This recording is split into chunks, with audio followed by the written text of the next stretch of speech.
Alright, welcome back. People, happy Thursday!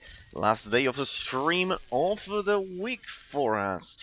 How have you been? Hope you had a great week. And I'm here to share the last day of the week, well, of our stream schedule. You still have Friday.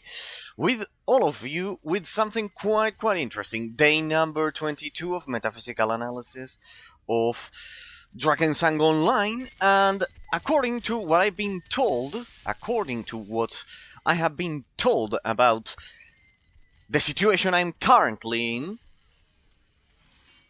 we are in presence of the greatest wall of psychological barrier in level design of the game ever. Patrick, yo, my punctual streamer. Yeah. This time I could arrive at the correct at the correct at the correct time, Patrick. Yeah, today I could arrive at the correct time. Sorry that yesterday well it was terrible. I started one hour later, and you visited me at 2 a.m. for you. So yeah, pretty much. So Ambra told me on Tuesday, by the end of Tuesday, that we are in presence of the biggest psychological barrier in level design that the game has proposed to us. And that will lead me to the topic of analysis of today, that maybe we can do it at the end, in the middle, or whatever, as we deal with this terrible shit. Why? Because at this point, the game, as you can see here, forces you to proceed with the main story. District has told me that we are pretty much at 70% completion, more or less, of it, and incredibly, it forces you to do parallel world infernal quests to farm, actually 500, because it gives you 500. You need to farm another 500 matter refragment. Now, when the game says parallel world infernal, it's other way of saying level 80 dungeons, basically, that you have here, and without that you cannot progress through the game. The interesting part is that after this, actually,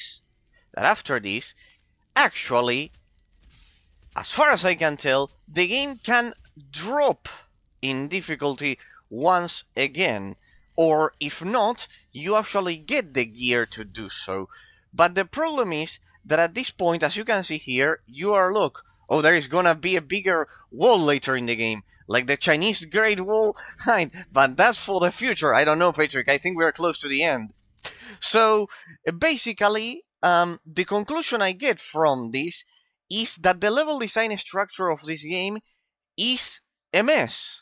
It's a mess because of the update District told me that they originally did back when the game was sold to the Chinese company, because it jumped the level from 50 to 100, and all of this shit became a mandatory torture for any player. Now, let's suppose for a second the ideal scenario that I mentioned it to Ambra last time. The ideal scenario: all players find a group, just like District told me, it's a game that is meant to be played as a group. You find a group, and you get carried and farm the shit without any kind of problem. Okay, yeah, perfect. I'm streaming. I have a lot of, for anyone watching this as a YouTube bot, I have a lot of amazing people helping me here with everything. In that sense, but it's not a normal situation. I'm streaming the game. They can publicly see what I do. They can chat with me. They love me because they can chat with me, and they help me as a direct consequence of that. Now, let's imagine a shy person playing on his own for the first time, a new player that I need to be in the shoes of that new player. Let's imagine a shy person playing it for the first time, playing the story of the game, and finding this fucking wall of distraction. They added 2 new main content lines to the game, so you will have content for 1 or 2 months, says Patrick. Okay, that's good good news. But I don't know if I'll be able to get through this wall first. But yes, I am stubborn enough as to get through. So basically, at this point, people, before I begin the torture for everyone, as I will try to slowly, as you can see, I got my first 40 matery thanks to the help of Ambra, that I could break the armor of the enemies and somehow leech like a little hamster in a labyrinth, slowly leech the matery fragment. Now, at this point, the level design of this game is broken. At this point, it's broken. It's broken because you cannot. It's not a matter. This is the key. It's not a matter. It's not a matter. A matter of playing good. It's not a matter of being good at the game at all. It's a jump from 55, that is my level, to 80. Like, it's a completely artificial way of increasing the difficulty of a game. It makes no sense whatsoever. And let's go even further beyond. Let's go even further beyond. Even if we suppose it's a game that is meant to be played in groups and everything, District told me that only 30% of players actually get help. 70% don't. They quit the game and they curse the developers because they don't do shit about this terrible level design. Let's take into account the second argument that Ambra mentioned to me on Tuesday by the end of it. That is a game that is meant for you to not care about the story at all and to just observe and learn the mechanics. Well, I have a compared example to give you an idea of what this level design implies. The game is Monster Hunter. I don't know if anyone here has ever played or watched any gameplay of Monster Hunter or any Monster Hunter derived clones. If you've watched any gameplay of those, you know that those games have no story, they have no skill tree, they have nothing at all. It's just you, the monsters, and gear, not even to farm because it's not dropped by the monsters, to craft it. To craft it. So, pretty much we can see a similar gameplay loop here at this point, in this specific wall of difficulty. Now, my thoughts, people, to begin with. This is a terrible level design. Why? Why? Because it's an absolutely artificial way of telling the player that he's doing something wrong or that he cannot progress through the zone. Because it's not tied to his skill at all. It's tied to a jump in level that really does not obey any law of logic at all. It's completely artificial. You are at level 55, you are told to gather 500 more matery fragments, and the only thing you get as an explanation is that you basically have to die. That's pretty much the idea. Now, Ambra gave me a skill tree to break the armor and somehow leech the gear at level 80 that I need to at least survive for some seconds and farm a bit if I play better. But pretty much, this is absolutely crazy. He described to me a whole process of crafting in which you could get better gear. As you can see here, people, I'm at level 80, 80, 80, 80, 80, but I still have some 57, 64 level gear. It is pretty much impossible to farm in a natural way the gear like this. Like, I could farm all of this on Tuesday, but after dying several times. It's a terrible flaw in level design.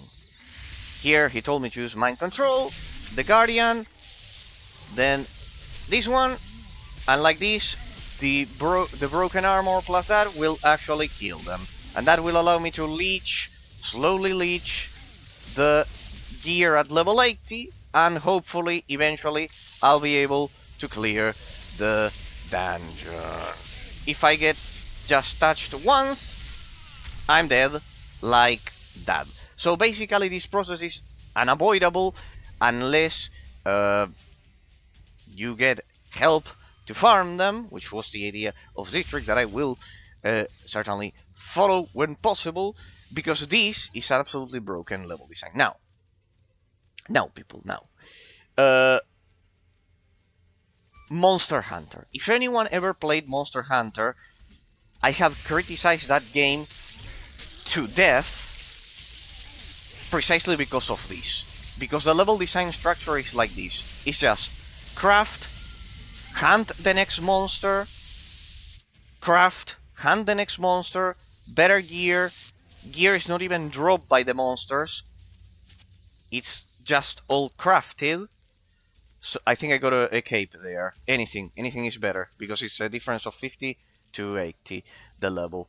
So basically that's it here. This one should be level 80. There we go. Like this we will slowly arm ourselves until we can somehow survive the attacks. I need a better weapon because the one I have does not provide me any block value. I grab whatever I have at hand. Whatever I have, pretty much. Unlike this, well, no, I have to take my distance from them. I have to step back a bit. But basically, this is the idea. So pretty much, I will try to leech slowly off them until I get the matrix fragment. How much time it will take? Well, probably a lot of time without help, but here you can basically see the main problem of the game. The main problem of the game that I have been described about it. It's a terrible flaw in level design, as it is in... It's a psychological barrier that really doesn't have to do with the skill of the player. It has to do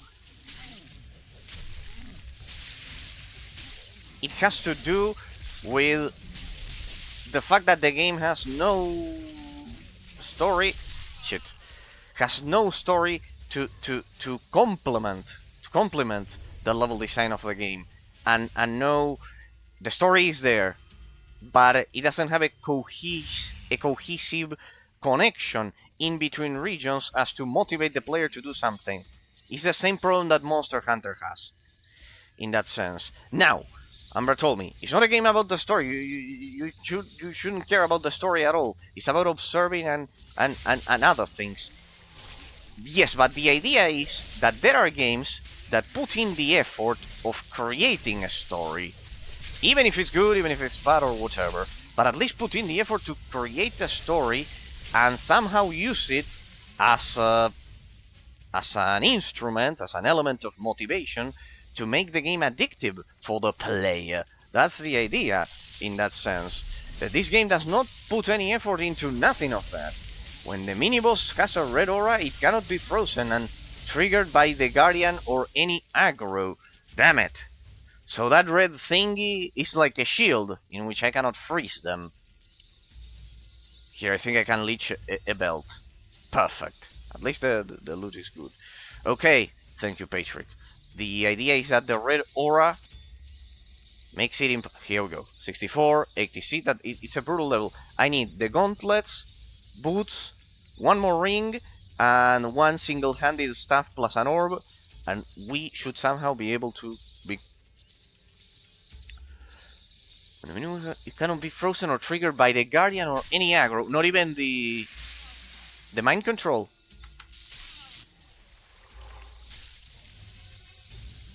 Immune. I know it's because they're resistant to the physical attack. Okay. So that red thingy.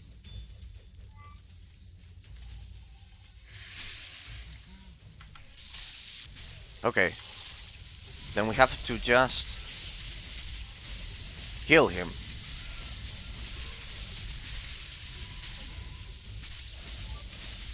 I should be able to kill him from afar somehow.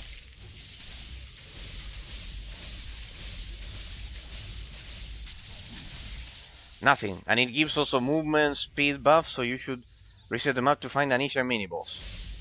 Yeah, good idea. Good idea. Good idea. Good idea. Because that thing wasn't there on Tuesday. Damn it.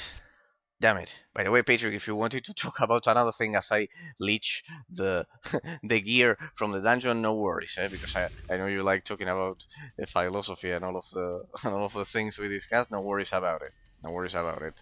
Anyways, it will take me a good while. I bet it will be earlier. It'll be much faster whenever if District ever arrives, or Phantom or someone else or Ender, that will help me uh, farm it. But I get the idea of why you were all mentioning that a lot of people quit the game at this point. Wolado1992, hi, how's it going? Thank you for visiting my crazy metaphysical reviews, sir. It's a pleasure. How you doing? I'm a newbie player to Drakensang Online. I stream variety and I review games, and one of my viewers asked me to review his great favorite game. Oh, thank you for being the 59th follower of the channel. I appreciate it a lot. I made it to affiliate recently, precisely playing this game.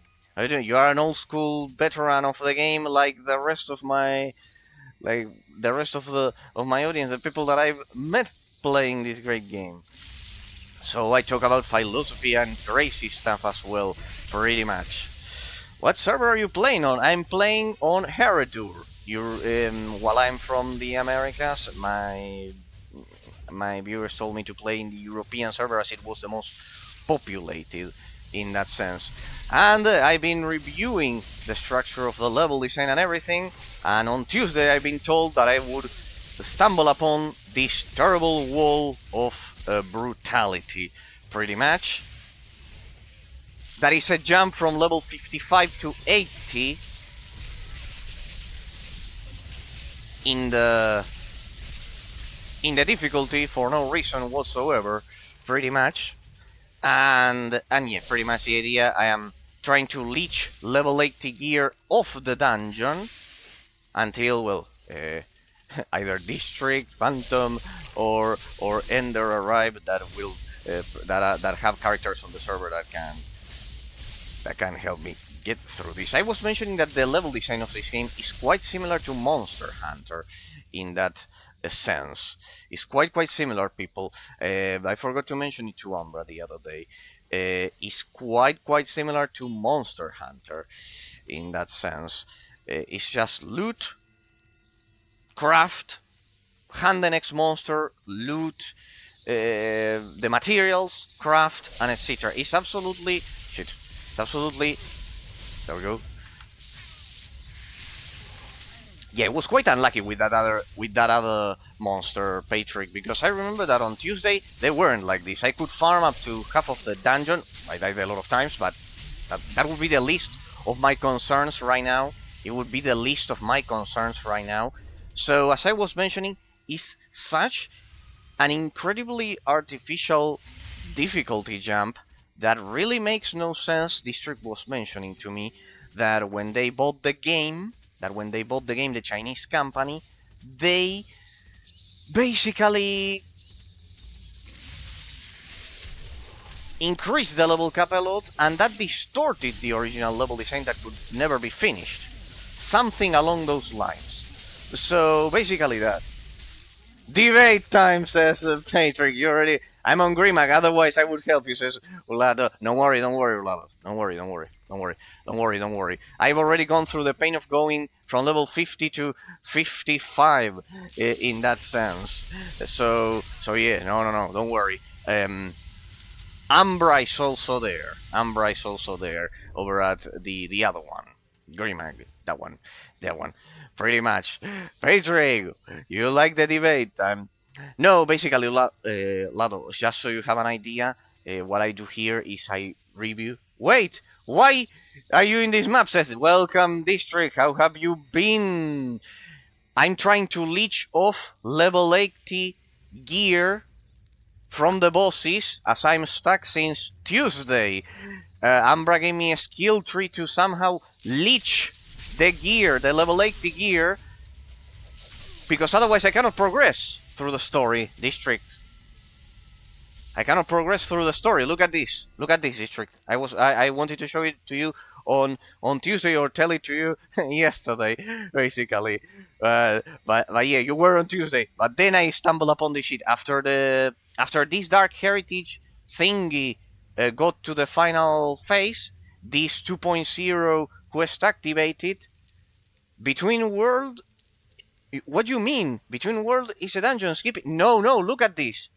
The Dark Heritage, it demands me to bring 1,000 materia fragments to this girl, and I got only 500. I need another 500. It's the main story. Look at this. Take 5. Yeah, I can help you fast. Take 5 means. Well, yeah, that's the brutality precisely. It's not that I can skip it. It's not that I can skip it, as I told you, District.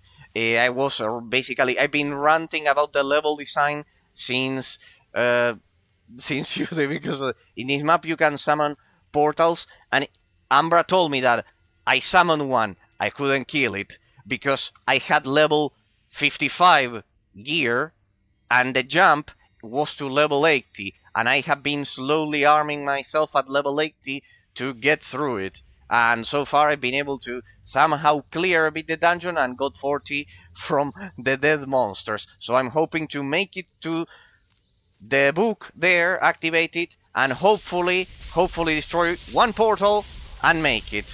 Hopefully. That's pretty much the strategy. I'm coming. It gives, yeah, but to destroy the portal first you get killed. District. That's the idea. That's basically the idea. For you, Lado 1992, basically you need at least 10k. Okay, or 1,000. For you, Lado, basically here, as you can read from my crazy panels, I do metaphysical reviews, as I'm a scholastic philosopher. The District here and Patrick are my great friends from Drakensang, and well, District found me even previously. He found me as I was playing Drakensang 1 The Dark Eye. This game derives from the tabletop game. Actually, never got the license. I have mid-war on Heredur. I can help you if you want. Mid-war on Heredur?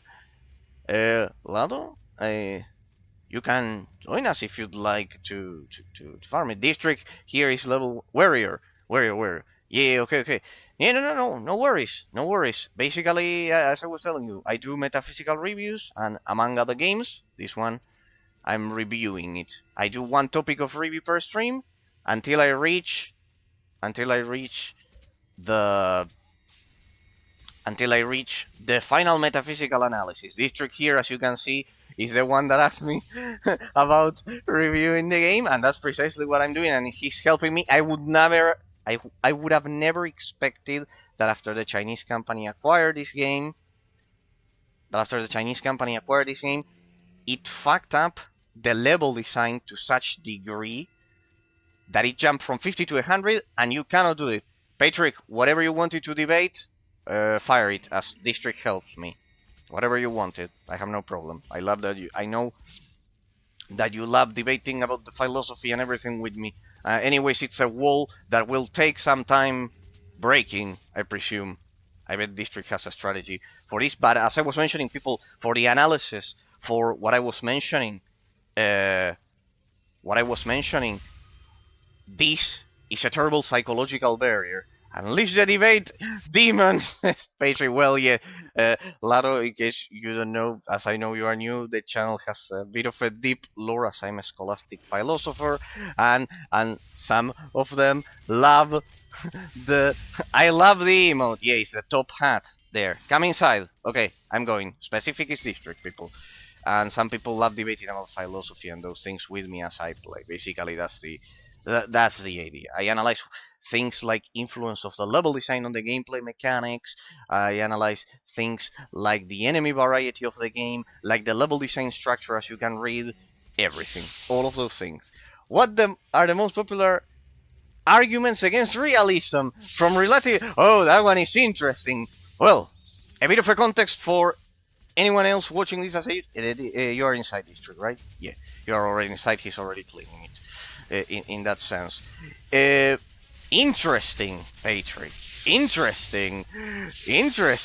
That's a quite intelligent question. Well, for those of you who don't know, anyone else watching this as a YouTube bot, Patrick already knows it. is deep in the lore of the channel. I'm a realist philosopher. That implies a lot of things, and among them, don't worry about me being dead, District. Clear the crazy stuff, and then I can revive. No, well, okay, District, you're so kind always. Basically, I'm a realist philosopher, a medieval school of thought, and that implies a lot of things. Among them, that I'm the opposite of relativism. And while they all know it, and that's one of the reasons I bet they like watching me, is that precisely I'm against relativism, that you can read from the example down here that I have in my panels. For me, metaphysically objective reality in the plane of time and space exists. It's not a matter of opinions or mental perceptions. Crazy things like that. I deal with metaphysics, basically. You have the idea, people. Anyone else watching this as a YouTube pod. So, then we enter again and again until you complete the quest. The quest only implies getting 1,000 materia. I think that if you activate the book, and there was a book that Ambra showed me, if you activate the book and destroy the portal, it should give it instantly, right? I'm here reading Thomas Aquinas. Talking to you is like having a private teacher after a class. Yeah, but that book is the book is random. Then I was quite lucky. I got it in my first try. I was quite lucky. The book is random. Okay, let me loot this stuff. District. One thing before we proceed. District. After this. Before we proceed. Will I need the level 80 gear from this point onwards? That means, can I discard my level 60 gear? Will I be able to go back to normal or painful or excruciating difficulty after this for the main story? It can give 3 things and it's random. Will I be able to lower back the difficulty to a normal level scaling after this?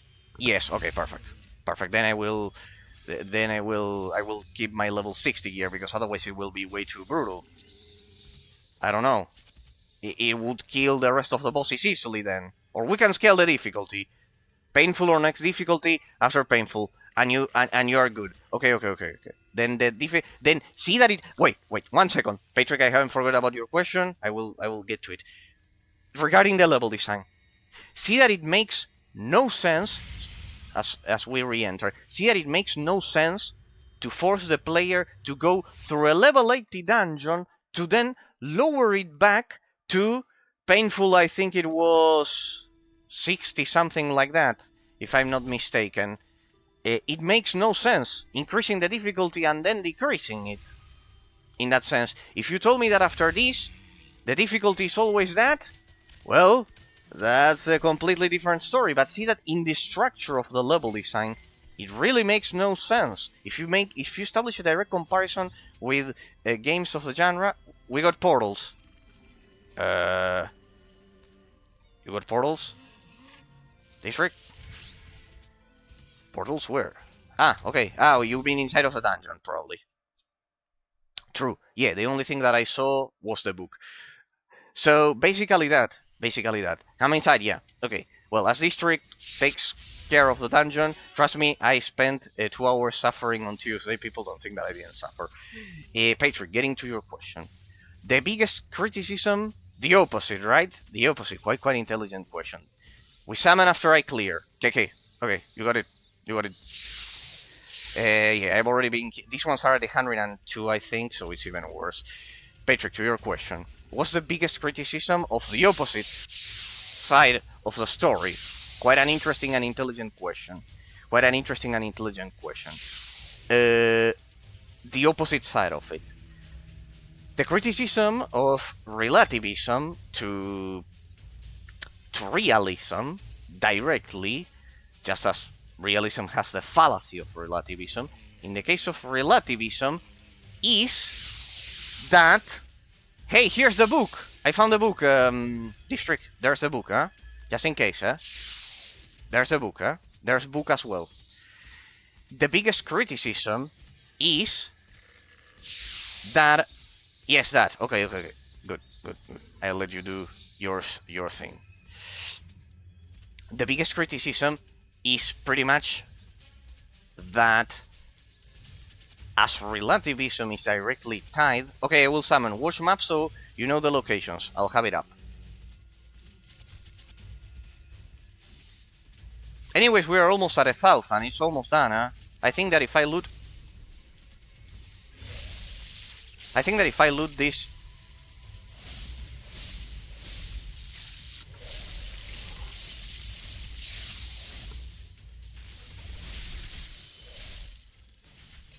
The biggest criticism, Patrick, is that relativism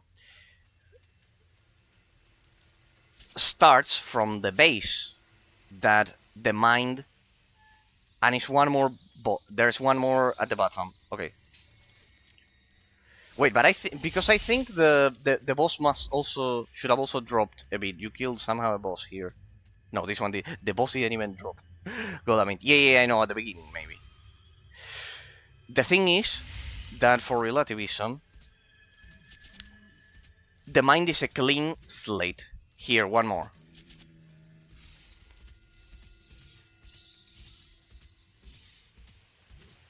Alright, yeah, district moves way too fast. It's a clean slate, right? It's empty.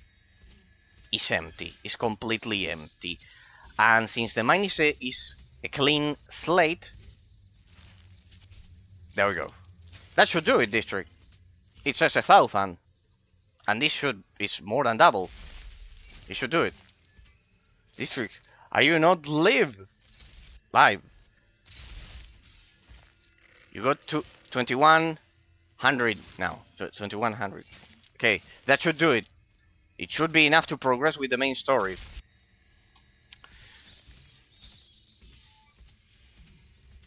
Should be able to progress with the main story. So the idea is that... Yes, says District. Done. Okay. District there, he's asking you if you are alive. If you are somehow... I'm trying to farm this weapon. Anniversary is hard. Okay, so basically, Patrick, the idea is that since the mind is a clean slate,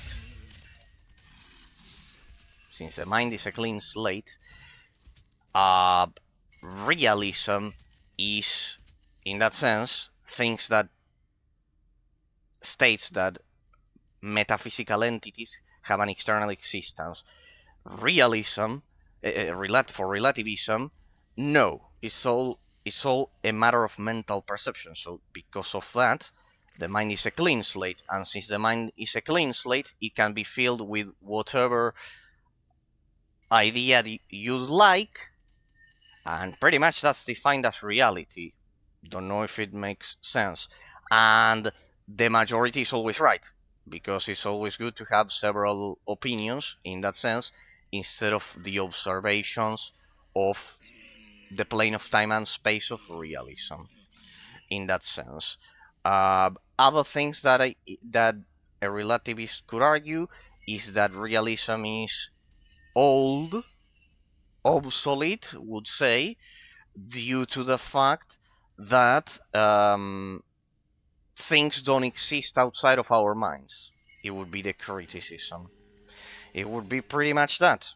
It would be that it's extremely structured, that realism is extremely structured, that anything, that you can never reach objective reality because everything exists in our minds. A relativist would tell you the perfect example. Well, but clean slate. If you are a baby, would you say that this is a gaming mouse and not a chair? No, you cannot say it. Your mind is a clean slate and needs to be filled with the knowledge. Without someone filling the knowledge, you can never reach it. For a realist thinker, it's not like that. For a realist thinker, naturally, the mind will reach objective metaphysical reality in time and space, which for a relativist thinker it's impossible because objective reality does not exist. It's a clean slate like a baby, and we feel it like a box being filled with things inside of it. Don't know if I answered the question, Patrick. Satisfactory? You tell me. I'm sorry I didn't read your messages. Lado, nah, I'm trying to farm this weapon. Anniversary is hard. Yes, it's hard, and this trick tries. Okay, So, let's see, people. We continue with the story. Basically, thanks. This should be enough. A stormy path. Do you have material frag? What? It goes on? No. Talk to her again. Thank you for your help. I'm one of the Grand Guardians. We Guardians take care of any material anomalies and try to prevent the parallel world and the underworld from being destroyed by them. The path is clear now and you can continue your journey to the Suburbs of Cardhun. Thank you for your help. Okay, let's see where it leads us now. Patrick already mentioned that there's an even bigger wall later. I agreed with a person about this. He said, if a war starts... Patrick, you are using my theories in real life with people. That's a quite intelligent strategy to follow in life. Okay, people, let me see. Painful. Well, frankly speaking, you are dead. Oh, nice. This is a nice prospect. Okay, I cannot access excruciating. You need level 60. Needs to be painful. Hope you enjoy the life as we are turned in the realm of the dead right now. Every soul are in the suburb of Cardhun, a lovely yet dark place. Your memories and knowledge will be stored in a famous memory and suitable location in the afterlife. If you undecided and guard the future in the underworld. That's interesting. So you listen to my crazy metaphysical theories and you apply there. That's good. That's good. Okay, so you argued with a person about realism and relativism. He said, if a war starts, it's relative why they started it. No, because a war is endless money for the winning state, but for the soldiers, a war is the most destructive thing. So basically, it's relative what's good for each person. Well, what I mentioned you, the clean slate, the mind is empty and is filled with the different ideas from the perspective of the individual. For the soldier, what the person is mentioning, basically this is the argument, that a war starts for a soldier is bad, but for a rich warlord or someone, the war is good because he's profiting off it. That would be the argument. I don't know if it makes sense. Of course, I will study communication. I mean, in the university. Okay, so basically that's the idea. Okay, that's what the person would say. It's quite similar to the example that I gave you the other day. Once again, as a realist thinker, I would go against the fallacy of relativism, which would be that. Now I get to, but basically that's the example. Just you tell me if that's the idea. The war would be bad for the soldier that is sent to die, but good for the warlord that profits off of it. That would be the argument, right? More or less, according to what you described. So it depends on the perspective of the individual. That is the fallacy of relativism, precisely. May I help you? Yes, I am the arena you're looking for, but I'm in a hurry. Yes, okay, now I'll give you my thoughts. And I'm always I'm always humbled that you appreciate all of them in that sense that they are worth listening to. Same with the rest of you. That I know that Patrick is the one that loves the debates the most. But yeah, also thank you, District, for the help. Otherwise, I would have spent my whole life suffering there in a black hole. Looking at the reflection of my miserable existence, trying to leech the matter fragments. Honestly, I don't know what's the point of a level design being created like this. It's like Monster Hunter. Thumbs up says District, and Patrick the debate emotes. He celebrates when the debate. No, but District. One sec, Patrick. Before we proceed, District. Then you can lower the level. It's like Monster Hunter. Ambra told me that the game is not about the story or anything. It's terrible because it's dislodged. Really, the completion of the story is dislodged from the level design 100% in that sense. It's like Monster Hunter. This game's level design is like Monster Hunter. It's not like Diablo, it's like Monster Hunter, which is a huge difference that I will get to eventually throughout the stream. May I help you? Yes, I'm in the arena you're looking for, but I'm in a shade that took me into the shadow, took me disappearing into the current. It sounds strange. Okay, we have to chase the shadow. Search for the shadow.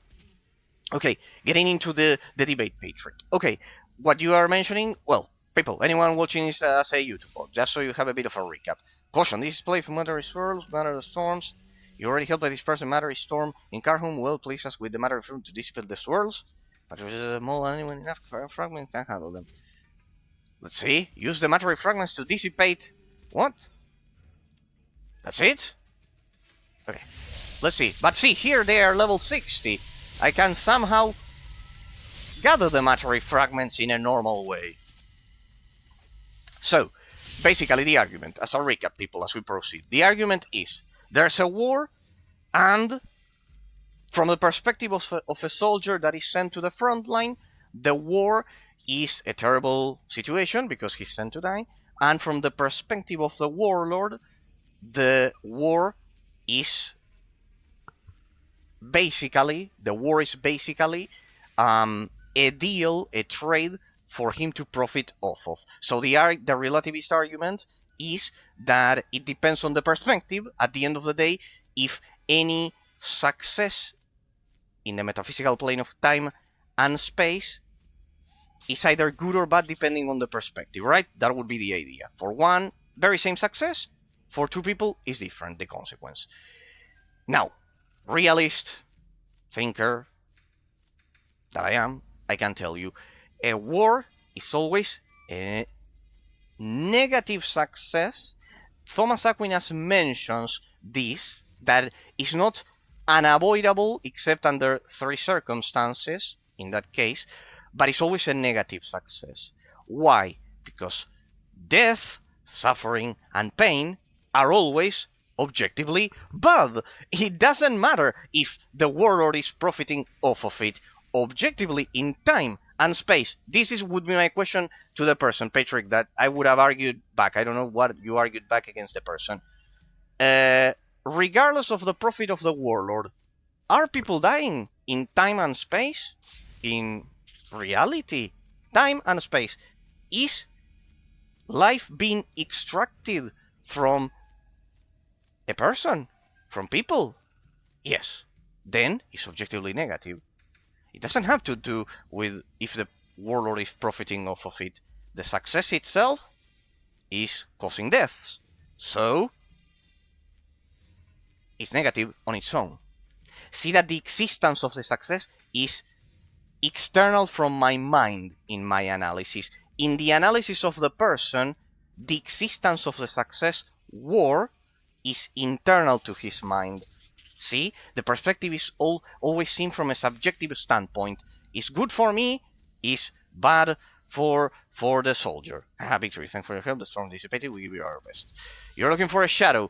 Completed the agitation source, but I noticed that passing souls seem kind of incomplete. The registration site is starting point to journeying the souls to the final destination. So my question to the person would immediately be, does it matter what the warlord and the soldier as well have in their minds if in the plane of time and space people are actually dying and suffering? Does it matter? No. Does it change reality? Really, no. For one it will be good, for another one it will be bad in their minds, but the objective reality is that people are dying, and death is bad because life has always got meaning on its own. It always has a meaning on its own. It serves a purpose because we talk to each other, we communicate with each other, we enrich each other by talking and etc. And we learn from each other and experiences and everything, and life experiences and everything. So eliminating population through a war is always negative. Objectively, it really does not matter what they think. That would be my answer.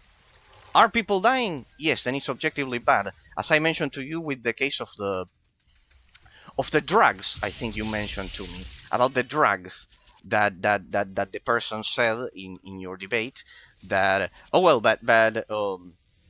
but maybe if for the person who consumes drugs, the person will say that the drugs are good for himself because they make him happy, and then for that person the dealer will not be a bad person. My question would be then again, if the person consumes toxic substances, let's say, is he going to die if he repeatedly consumes them?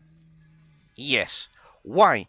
Because the weed and the rest of the toxic substances affect directly the front left lobe of the brain, disrupting mid-term and long-term memory, especially that zone of the brain. So, objectively, the drugs objectively are bad for people. They kill them objectively. It's not a matter of mental perception. The same with the war. Does it matter that the warlord perceives the war as good because he's profiting off of it, or I said the warlord, just as a random example, any person, does it matter in time and space then? Does it change the fact that people are dying? No. People are dying. Objective. Bad. Objectively evil. Bad, in that sense. Now, it is true that Thomas Aquinas mentioned, in the context of the Crusades of the Middle Ages, that there are conditions for a so-called just war. But he does not deny that is a negative impact, and we should also analyze it in the context of Middle Ages. I don't know if you mentioned it to me, because Thomas Aquinas precisely had to deal with that. He was a counselor of several kings in that sense, and the Pope as well, in that sense, and people know that I'm an atheist, pretty much, but in that context, they had to defend against the Moor invasions, in that sense. In the context of Europe being completely invaded, it was completely invaded at some point, they had to defend themselves. We all had to defend them ourselves, It would even trace back to my ancestors, because they were in Italy, in that sense, even if I'm now in the Americas. So, pretty much, the concept of just war of Thomas Aquinas, he mentions the three conditions and everything, but basically is more of a defense in that sense. But he does not deny that it's a bad situation. He does not deny that it's a bad situation still, in that sense. Yes, I do agree that countries have to defend themselves if they are attacked. In that sense, I think no one would approve of countries not defending themselves when they are attacked. In that sense, it's the basic instinct of any human being, but it still does not change the fact that objectively, the fact itself of war, the concept itself, is still inherently negative, extrinsically from the mental perception of the warlord profiting off of it and the soldier suffering because of it. See how I in a realist analysis, both concepts are separated. They are separated. I can tell you several, let's say, just defenses or wars throughout humanities. Among them, I do believe that the defense of Europe against the Moor invasions in the Middle Ages was more than justified because of how brutal they were, and etc. They took half of Spain, for example. Some of my ancestors had to deal with that as well. But it still does not change the fact that on its own, the success in time and space is inherently negative in an independent way from my mental perception, from my concept. Is it bad on its own? Yes, it doesn't matter what I think in that sense. What I think is that at the end of the day, some of them had to be justified, because otherwise we would have European culture would have been exterminated. In that sense, change your essence. Right, because I'm using the best ones that I had with that. Well, was it more or less interesting, the response, Patrick? More or less? Were you satisfied with it? Were you more or less satisfied with it? See, that is what I tell you. I separate those things, just like I told you to separate what you asked me over at Discord about the other thinker that you mentioned, the commentator there, is that, see that I can separate it. One thing is what I have in my mind, another thing is what I have in time and space. See that there's the difference. For the relativists that you are mentioning to me, that told you that, what I would tell to him is that really there's no difference. If we think like he's proposing, there's really no difference between what's in our minds and what we address as reality. Because of that, then we can all vote to grab the warlord and basically dissect him. So, as you can see, the brutality of relativism breeds more brutality, because just like he can say that in his mind it was profitable, I could say that it's profitable getting rid of him. See, that's the difference. With realism, that doesn't exist. We all address metaphysical reality collectively in a quite different way. But if we don't accept it and we try to impose what's on our minds as more important than what happens in time, how molecules arrange themselves in time and space, then everything, any stupidity can be thought and mentioned, and I could say, and I could grab a mob and say, okay, now let's kill the warlord, in that sense, and that's how World War II started, basically, on a bigger scale, with congresses instead of just two people debating. Because just like someone said, the warlord said, I'm profiting, it's good. Then I can say, okay, then it could be profitable to kill the warlord. See how it goes. Because we don't address reality. That's the thing. We don't address how molecules arrange themselves in time and space. It's just that. The warlord thinks it's good to profit, and I say, oh well, then it's good to kill the warlord. Without any justification. Without any justification. Because I know I mentioned to you that I would execute the drag lords on the spot because they are killing people, but that is a justification. They are killing people in that sense. So that, yes, it was easy to understand for me, but I still couldn't think about this way that you mentioned. No, no worries, Patrick. No worries. No worries. As I told you, I people. I have had a quite, as I was mentioned to you, people generally talk about their successes and not their failures. Um, as I've said, while I stayed locked up. Well, not locked up.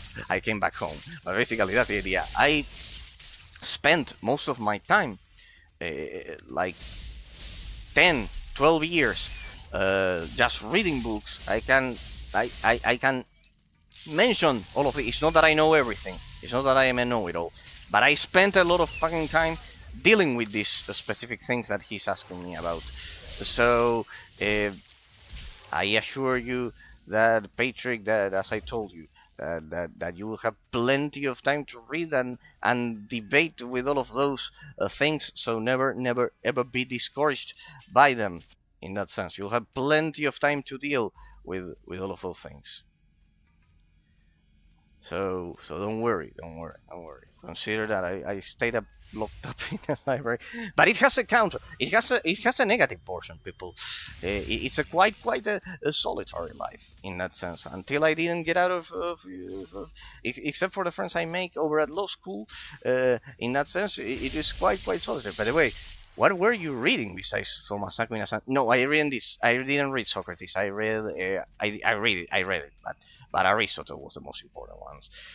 Besides those, well, of course, Plato was the predecessor of it, like Socrates, Plato, and Aristotle, right? Uh, I would need to give you the structure. Basically, as I told you, I went to a Roman Catholic university, Patrick. And contrary to what most people believe, is the most far away from a dictatorship that I've seen. People would think that it's I don't know, it's a constant imposition of everything, and in my experience it was absolutely the opposite. um, I ended up choosing realism because I loved the logic of Thomas Aquinas, really, and well, the fragility of relativism that I mentioned too. Yeah, but basically, well, I would need to give you the structure of my of my career. Basically, it was first. I think I mentioned it to you somehow, but was quite shallow. I first did history of Greece. In that sense, I didn't read ancient history. For example, I think Pilo knows a lot about ancient history. Another Polish viewer of the channel that I debated the other day, he knows a lot about ancient history. For me, uh, I put the emphasis on Greece, Socrates, Plato, and Aristotle. Basically, the differences between them, the birth of logic and Western civilization. Then Roman Empire. Not so much the philosophy, because the philosophy was pretty much inherited from Greece, so it's pretty much a copy. And pretty much like this, you have a complete structure of history of humanity. And then after my beloved Italian ancestors lost control of Europe, basically, and basically medieval ages started. Early medieval ages with Thomas Aquinas. Early medieval ages with Thomas Aquinas. I also read as an older one Saint Augustine, who discovered the concept of time as well. I could suggest to you. A lot of people might think that the concept of time is modern and is not. For example, Saint Augustine. I had more, but really it's been quite some time. But there were the medieval ones. Then I can get to the next ones. Of course, the part of relativism with Immanuel Kant. But before Immanuel Kant, Nietzsche and and and and and Marx and everything, the modern ones that distorted my my ideal world, let's say. That's you found it. It's early, Vendel loves the key. Unique and talkative before going inside. Let me tell you, I mean, Shushu has a truly unique and talkative nature. But I'll give you some. Give me a second. I will read Aquinas as much of it, but I will start reading about communication because of my goal in life, like you did with law school. Yeah. In that sense, no, there are more. The rival of Thomas Aquinas I could give you, because Immanuel Kant wasn't contemporary to Thomas Aquinas in that sense. The rival of Thomas Aquinas was a sir called, well, and here's the part of my Anglophilia in that sense.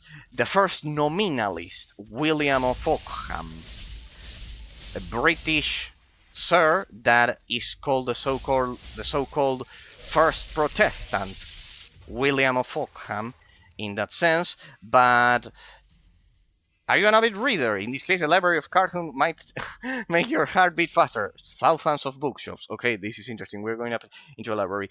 Um, for example, then I went to the British ones.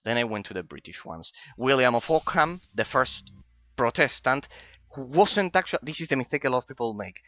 People think that William of Ockham was a relativist, and no, he's a middle term between Thomas Aquinas and Immanuel Kant. He's a nominalist, which is different. You can read about it. I won't bore people with it. He's a nominalist, which is different. It's an in-depth explanation and everything that really I don't even remember completely, but it was a nominalist. Then, of course, you can see British empiricism with John Stuart Mill.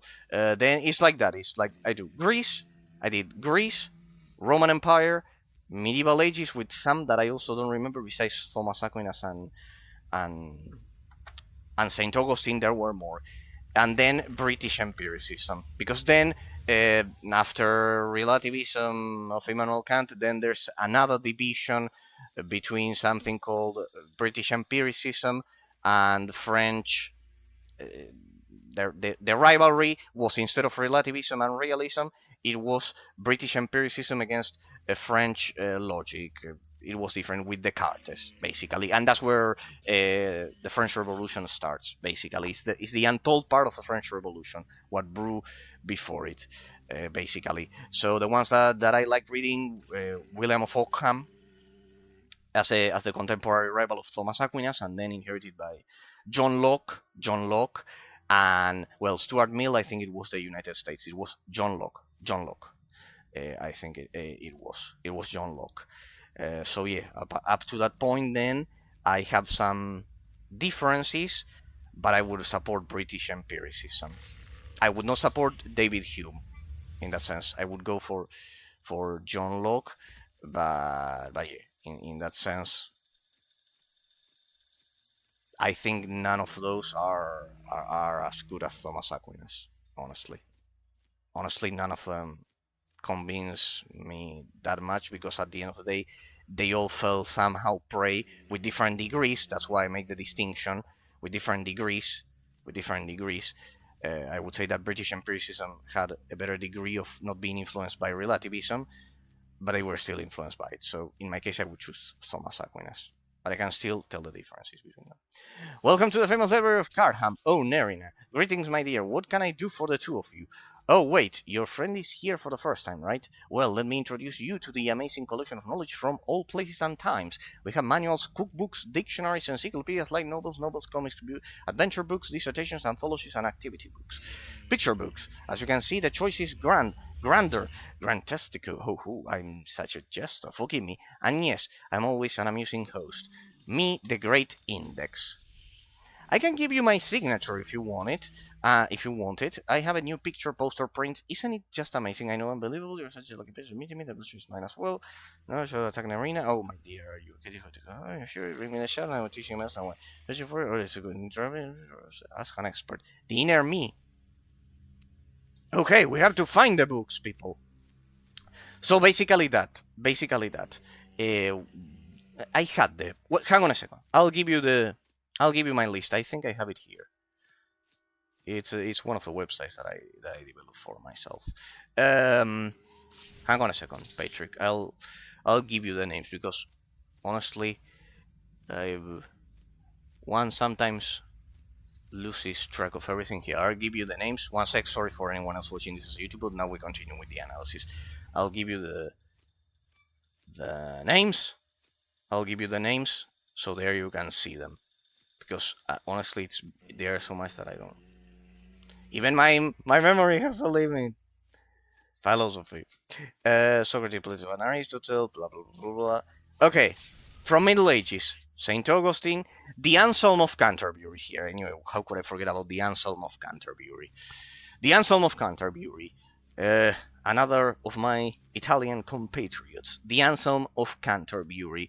They were all contemporary to Thomas Aquinas. I would suggest you. Thomas Aquinas, of course, St. Augustine, the Anselm of Canterbury, Anselm of Canterbury, William of Ockham, of course, Duns Scotus. Well, that one is more for because I'm an English teacher. That one is about uh, language and those things, the same as Roger Bacon. Then I went to medieval British ones. These are the ones of my taste. And then modernly, if you want relativism to see it, is Immanuel Kant, Nietzsche, David Hume, and well, out of all of them, the most reasonable one, I think it was John Locke, also British. Then you have, of course, Descartes, that was pretty much the rival of John Locke, and well, then you have some Danish ones like Kierkegaard and still. Then you have American ones like Stuart Mill. Yeah, I bet that will change your perspective on on American philosophy. In that sense, Stuart Mill was quite brilliant, contrary to what we have this tendency as Europeans or pretty much any European influenced country to disregard American philosophy, and while it's more modern, it's been there. John Stuart Mill was absolutely brilliant regarding those things, but of course, it's extremely influenced by the independence and all of that process that took hold of it. So I would suggest you those. They are all going to be relativist, sadly. I cannot suggest any modern realist one in that sense. I can suggest you the ones that I mentioned to you. The Anselm of Canterbury would be an interesting read for you. The Anselm of Canterbury. Besides Thomas Aquinas for a realist one, because you won't find many. Then the rest of them, they are all relativists, pretty much. More or less? Reading about communication because of what you want to do, like I did with law school. Then at the end of the day, as I told you, Patrick, I never worked as a lawyer. I didn't like it. I didn't like the pay and everything. I didn't like the lifestyle. So in that sense, the best thing that I can tell you is that the career, even more in the modern context that we are in, does not warranty, except some specific ones, like things like software development or something like that. And even after a lot of work, they don't warranty maybe success in that sense. When choosing the career, just try to find something that take it from someone who did a lot of careers and really really I just help with my family's business while I teach the English, while I graduated as a lawyer with an academic merit scholarship, with a pretty good average of 8 out of 10 in a career that I didn't like, and I didn't know a lot of things because I wouldn't work as that, with the philosophy and everything, and then I had to learn the software development and well the English, yes, but even those at the end of the day I will have to at this rate, because there's way too much difference, I'll have to take care of my family's business of condo management in that sense. So separate the career from economic success. My 2 cents. Aquinas and Aristotle, they are the fathers of. Those are the first that you have to you anyone who is interested in realism has to read first Aristotle, then Thomas Aquinas. In that sense, I would suggest it is appearing shadow. Every creature was created with a big hole, 4 parts and need. Page missing. Also, you mentioned something about psychology that you wanted to study about. Just keep always in mind that everything derived from psychology will be highly influenced by relativism. Accept it or not, whether you like it or not perfectly, but just be aware of what influences the knowledge that you are trying to absorb. That's what I would tell you. That's very, very important, because then at the end of the day, it it it can happen. It can happen that you don't, if you don't know what's behind the mind that wrote the book, to be directly influenced by it without critical thinking about it. Pretty much. A missing page. A page is missing. What, who, when, how? This is unforgivable. How could such a crime happen during my watch? Oh wait, I heard their screams. Impertinent miscreants entered the library some days ago. Since then, the beasts come and go. They have been demolishing the shelves, but I didn't know that they were ruining the books.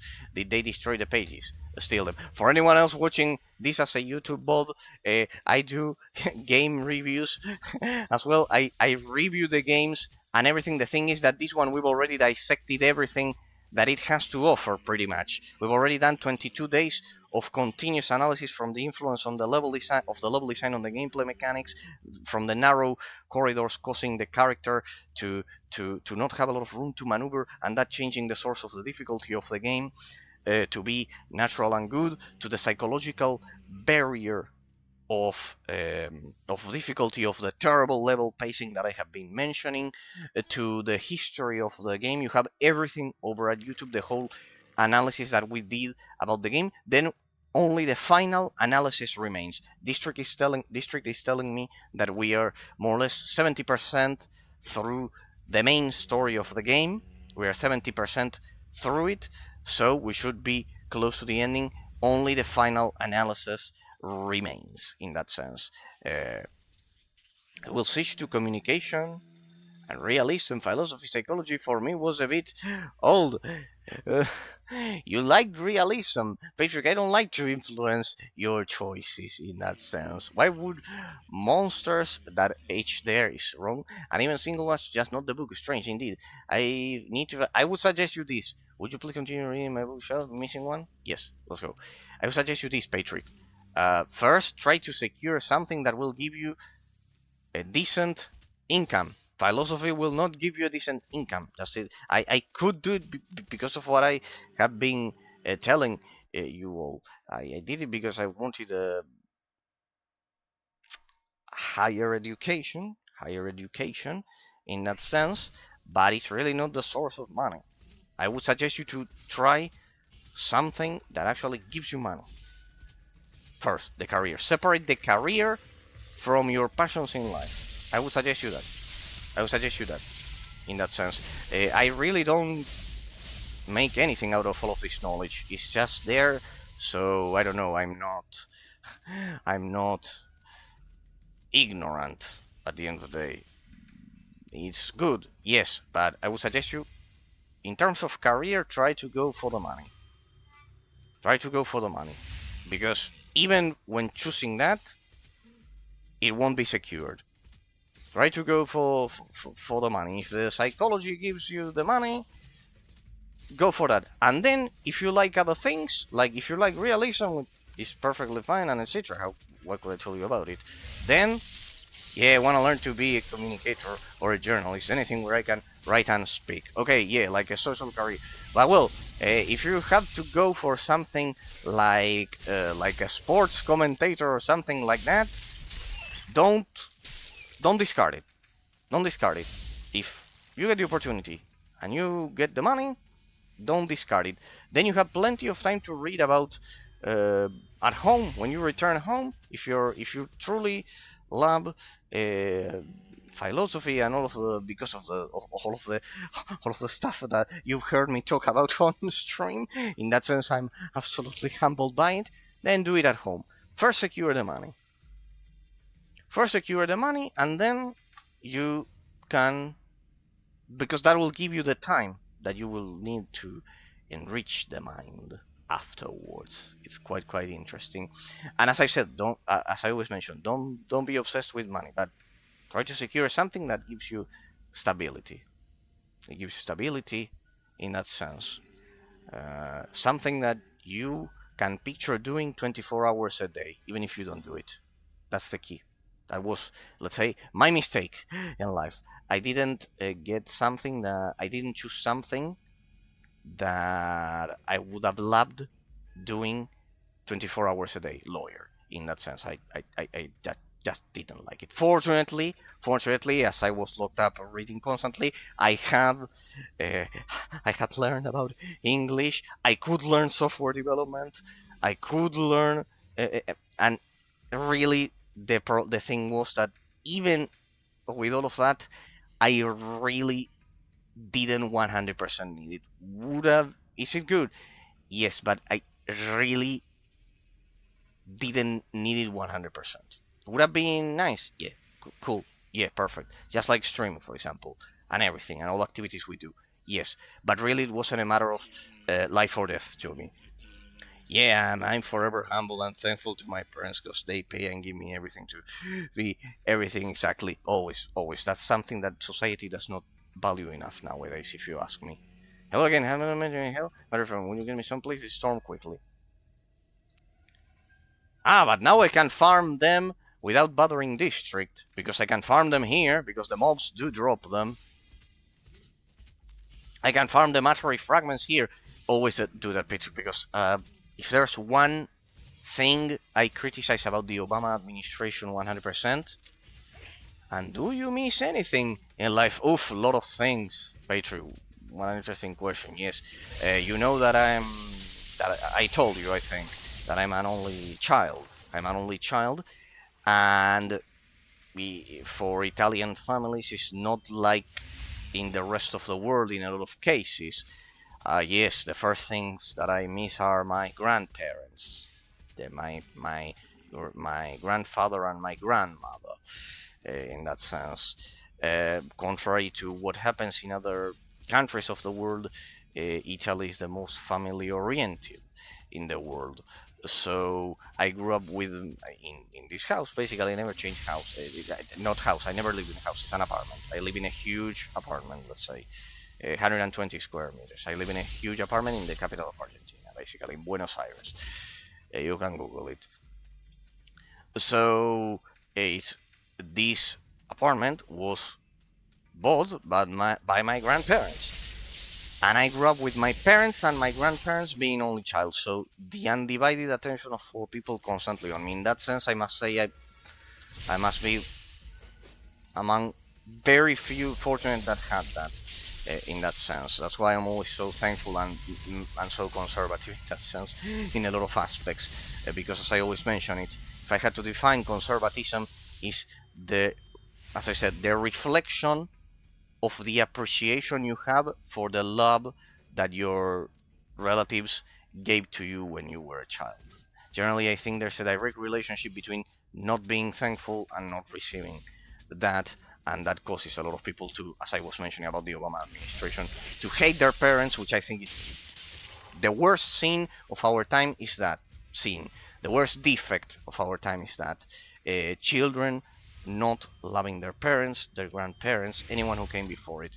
If I miss anything in life, as you can imagine, I grew up with my grandparents. I miss my grandfather every single day of my life, and my grandmother every single day of my life.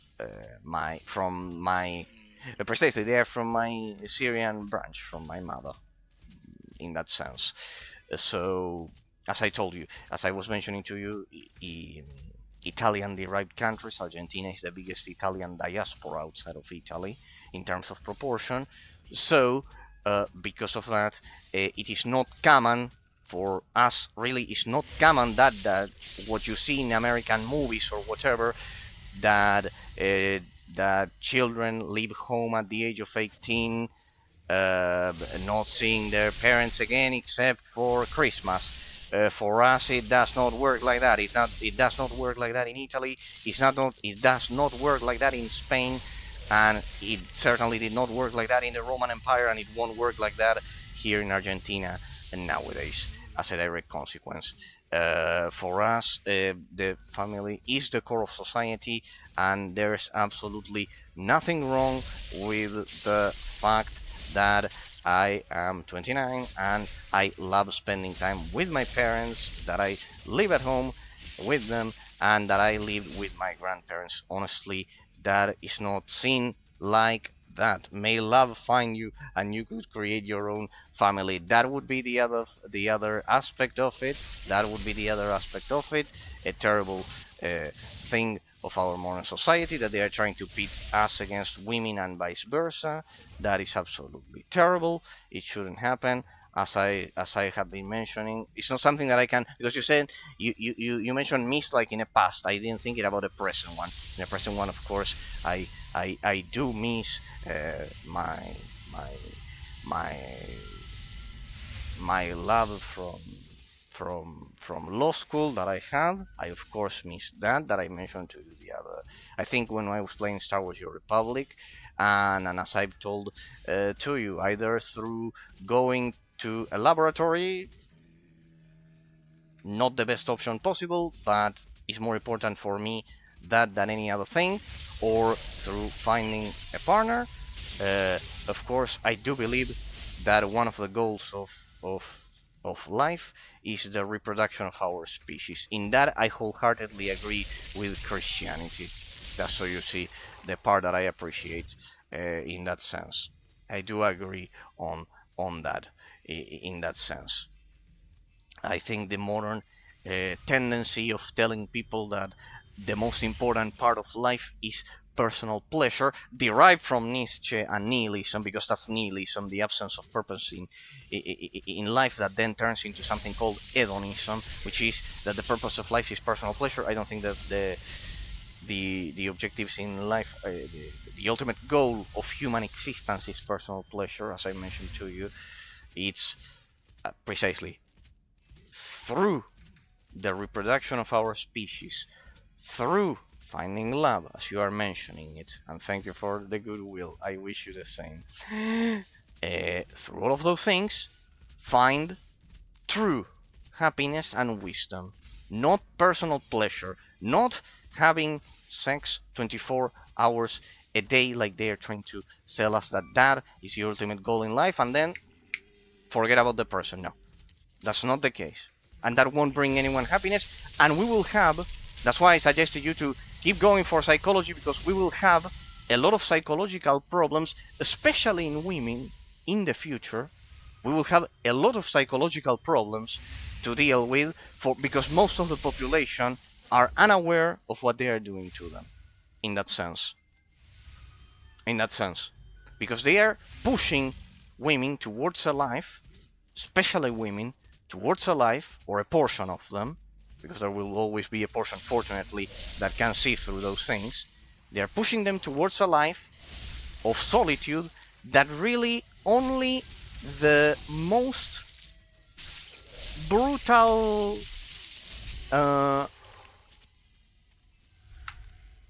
lives in the history of humanity have gone through. We are talking about Roman warriors, barbaric people in ancient times, which is a life of absolute solitude and alone against the system.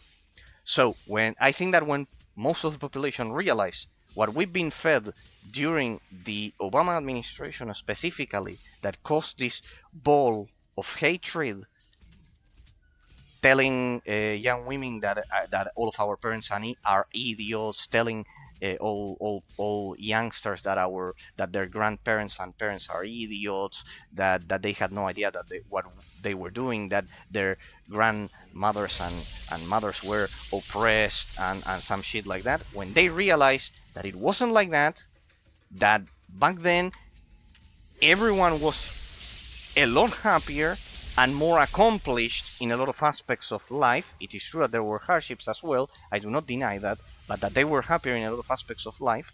When they realized that, psychological assistance, mark my words, psychological assistance will be needed en masse and deeply. If it's not happening already right now. Because dealing with a life in which you are told, imagine this, let's imagine it for a second, Patri. Imagine this for a second. What perspective of life can you have if you are told, as a woman, let's imagine for a second, my mother was an idiot because, I don't know, she knew how to cook or washed dishes after her partner came home, for example. Something stupid, absolutely shallow, without any kind of deep thought related to it. So the message, your mother was an idiot, don't be like her. That's the message at the end of the day. Your grandmother, she was also an idiot. All of your line of succession, they were all idiots. Everyone was an idiot. We are all idiots. No. The intelligent ones are us, precisely. The revolutionaries that will tell you to piece on rules. Rules are for idiots. Discipline. The word discipline is a bad word. No one can tell you what to do. You are free of everything. Do whatever you want. That do whatever you want. Have sex with 1,000 men, or the opposite for men. Have it with women. That does not bring love and does not bring happiness. It does not bring happiness because there's no connection with the other person beyond that which an animal could have, which is that precisely. That's how animals behave. And contrary to what relativism says, we are not animals. This is one of the biggest debates that relativism has had with realism. That they say that Immanuel Kant said that we are animals as a clean slate. We are not animals. We derive from animals, but we are not animals because we have consciousness. And there's a difference between having consciousness and not having it. We derive from animals, but we are not animals. We derive from monkeys, true, but we are not monkeys. In that sense. Despite of all of your comments about the drakensangonline developers and everything that you have been mentioning to me, that you hate that they don't add anything to the game and that you all hate them because it wasn't just one person, people. It's been a lot. I can't count how many people in my school are like this, breaking rules just because they can. Because free will, if that is not free, they refuse to every form. It's not free will. It's influenced by relativism. That's the mistake. It's not their free will. It's the illusion of freedom that relativism gives you because there's no objective reality. It's all a matter of mental perception. That gives you a feeling of freedom, a false sensation of freedom that will lead you to that. It's not free will. Free will is you debating all of the things that you are bringing to me. That is free will. Because it's born out of curiosity, not copying what others do. See the difference, the source of it is difference. Free will is what you do. Observing and discerning, judging. Judging is free will. What you are mentioning to me is relativist influence. It's the false illusion of freedom that it gives you, because it's a matter of opinion. so there are no objective rules. Don't do that. Ah, well, depends on your perspective. Depends if everyone does it, then majority, does it sound to you? Majority, most of them do it. Then I copy it. If the majority define reality. See how... Or make a living.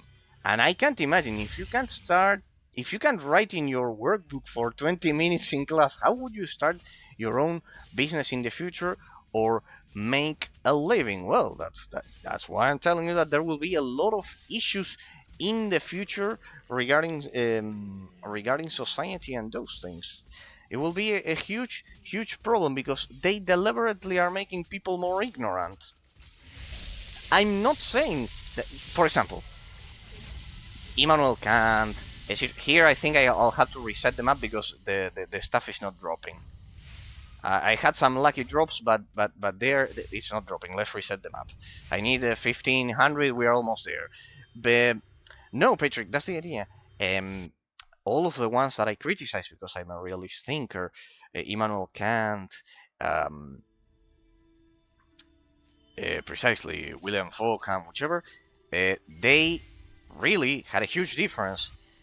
They did understand that that society was not meant to be deliberately more ignorant. They tried to enrich society. At the end of the day, the good part of it is that at least they had, let's say, good intentions, even if the consequences were terrible. They had good intentions. These people don't have good intentions. They are deliberately making people ignorant, children ignorant at schools, if you ask me. They are deliberately making them ignorant. Otherwise, as I can give you empirical evidence of this, if this wasn't the case, if they weren't deliberately making people more ignorant, Patrick, all of the things that I'm telling you about, they wouldn't surprise you. You wouldn't think that I am some kind of magnificent teacher and etc., but just an average person, right? The fact that you are mentioning to me constantly of how you enjoy all of the weird topics because you haven't heard about them anywhere else, it tells me the fact that, as I know, it's actually average compared to all of those minds. It's actually average. That's where from what I deduce, that they're deliberately trying to make people ignorant. For example, and many other things. As I told you, I am no genius, no interesting person just for saying all of this stuff, or brilliant, or whatever. In the most extreme case, the genius is Thomas Aquinas, Aristotle, and the rest. But it is true that when the lowest common denominator is lowered, the average of what you teach people in school is lowered, well, then everyone becomes more ignorant, because then the end result is that at some point you lose track of the chain and no one can tell where lack of efficiency at teaching at the highest level in schools has been. I can tell you, pretty much, I never heard about realism. I heard it from you and it resonates with me, so I learned. Well, precisely, that's the case. The fact that you should have at least heard about it, not learned, but at least heard about it, in that sense, because it's half, at the end of the day, it's 50% of the history of humanity, of consciousness of humanity. It's 50%, tells me that precisely it's a flaw in the educational system. It's a flaw in the educational system. It's a flaw, because you're being only told from the perspective of, taught from the perspective of relativism, because relativism basically disregards the existence of realism. It's taken as obsolete in that sense. I push the T because it's actually one of my key bindings in Star Wars: Your Republic, in that sense. Well, in that sense, that's the thing. As I told you, I would make it mandatory to learn history of Europe. As I mentioned it, Greece, Rome, then Medieval Ages with Aquinas, then Relativism, if you like. Only at the end of it, because that's the chronological order of how things happened in reality. That's the thing. It's a chronological order, and history books should reflect reality and the chronological order of it. 100% of literature where we learn about ideologies are nihilism and relativism, sadly. Well, I did something good in life then. The fact that you realize that, only that, already puts you in top 5 of all of the population of Europe in terms of knowledge of history. See how you identified it. See how you identified it. Well, I did a good deed in my life in that sense then. I did one good deed in my life then. In that sense. I'm not telling you to love realism. If it doesn't convince you, don't. But I'm at least giving you both perspectives. You could see that I told you how relativism fought against realism as well. For relativism, it's a clean slate, the mind, and really, the second you say that, things only exist in our minds. So, I could tell you that if we all agree that this is a chair, why not? Why not? If it exists in my mind, the mind is a clean slate to be filled. It's not independent from how molecules and particles arrange themselves in time and space, the gaming mouse. Doesn't matter how they are arranged. If the mind is empty and is filled with anything that could potentially be that is a chair, that's the logic. I could beat up a person on the street because it's my opinion. Indeed, Patrick, I see you got the hang of it. Indeed, but it can be worse. Let's say I have a mustache. I'm from Austria. I'm a painter, and I am angry at the French for having attacked the Germanic Empire 100 years before. Then I could beat up all of Europe and cause a mess and a lot of pain. See how it goes. And the parliament voted for it. Precisely because there's no objective reality that wars are bad. See how it was an eminent, a distinctively relativist stance. And the big bad European monarchy conservative kings of England, Spain, and Italy and everything, by then, oh, they were peaceful. The big bad conservatives, the monarchy that is so hated nowadays. I need to go to sleep, boss. Thank you for this conversation. As always, please stay this colorful and smart always. Politically right. Good night and good game, era. Thank you, Patrick, from the bottom of my heart.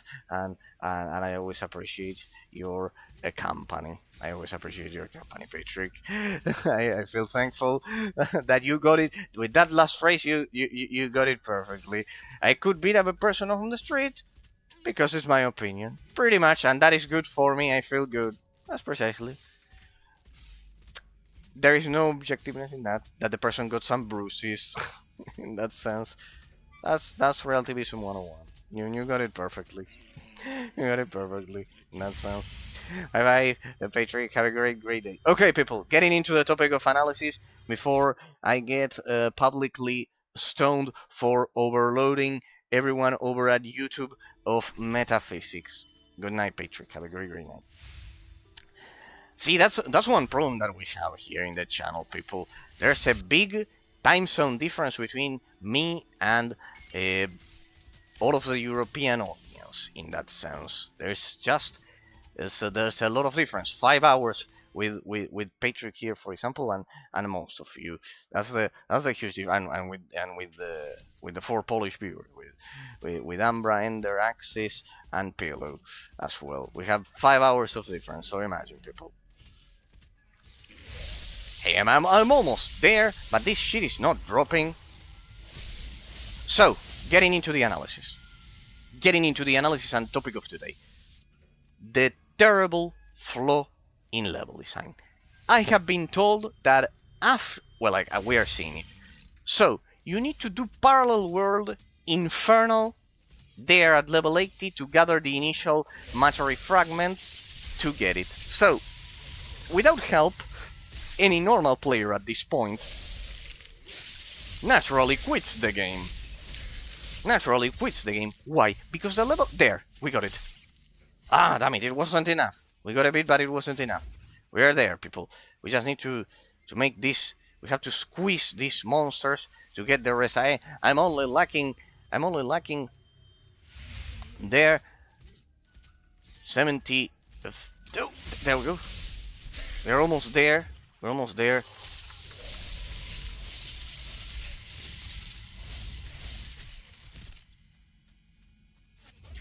So, the level design structure of this game is not that of Diablo, just like Ambra sharply highlighted on Tuesday. It's not like Diablo, but I will add on top of that, precisely, Ambra, if you're watching, always a salute as well to you, that the level design structure of this game is that of Monster Hunter. Has anyone here played Monster Hunter or played any Monster Hunter clone or anything? For example, a good one on the PS Vita that everyone forgets about, and it's a quite obscure gem. You have the integral history of PC game genres down here, people, over at the YouTube videos. There I cover every single genre in the history of PC gaming in all of humanity and beyond. There are several 4-hour videos. Demon something it was. Demon Soul, something like that. It's another one. Or I don't know, God Eater, or I don't know, the different Monster Hunter clones. If you played Monster Hunter, that game is exactly like this one in the structure of the level design, contrary to Diablo. Why? Well, Monster Hunter directly has no... Shit, I hate the... See why I didn't farm over at the desert? Because of that acid pool there that just kills you. Never farm in a zone that has those acid pools in that sense. So, what do you do in Monster Hunter? No story at all. The story is hunting the monsters, quite similar to grinding, as it is called in Western RPGs like this one. So, you just grind. There we got a lot. Good. There we got a lot. Good. We had 28, we got 20. Good. We should reach it in no time. So, what's the point? You have no story, you just farm the monsters, keep grinding. The monsters drop. Hey, District, how are you? You need help, farm more matery. There will be more quests with matery need. You mean this is not the end, District? Where are you? Are you over at the stream? Where are you? I don't see you. Okay, you are in game. Okay. You need to help farm more matery. So from now on it's all like this, and without this you cannot access... Yeah, okay. So after this it's just farming matery at this point, you are telling me. Right? It's exactly like Monster Hunter. In Monster Hunter you kill the monsters, you get the materials, then craft better gear, kill more monsters, or capture them. Capture more. Okay, so I follow you. No worries. Let me get a... Yes, you will be locked until you have matery to go... But wait, District. The story goes on of the game, right? The story somehow goes on. Well, the story, the bosses. Yes, okay, it goes on. Okay. It's not that I'm doing anything. Then, okay. Then, guide me a bit, because at this point it really serves no purpose. This. Honestly. So, you kill better monsters. We go again, same map. You, Greymag Stone. The one that we were doing. Farm 10k. Ah, so it's for all of the dungeons. Shit. 10k. I had Greymag Stone there. There. I can increase it to Parallel World Merciless if you'd like, huh? I don't know if it helps. No, I think 1,000 matery will be enough for all quests in this continent. Yeah, go for Merciless. Okay. So at this point, this is the point district that you mentioned to me. I know, well, but he will be farming. I wouldn't bother him. For anyone else watching, basically, this is the point in which you just everyone quits because at this point there's no purpose following going on with the game in that sense. Like it's just to experience the last part of the story. Always thank you, District, for your for your kindness and helping me with the game and everything. I know you were the one to ask me to review it with the level design and everything, but this, I understand what you were all saying. This is it's a point. There is District, people. Thank him. He's the mastermind behind playing this. There you can see him. It's the same as your profile picture. You do the same that I did with my character from Star Wars: Your Republic, in that sense. Look at that.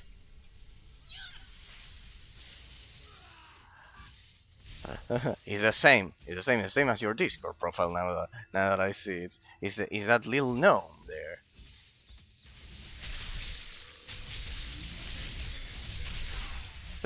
Yeah, we did the same district. Like, you all know the history of my mask, people. You all have to know the history of the story of my mask in that sense. You know the story behind my mask in that sense. Oh, we got portals to the boss district. You guide me where to get them. So at this point, everyone quits, right? At this point, everyone stops. Uh, uh, uh, at this point, portals for Mattery. Okay, okay. Yeah, the book here.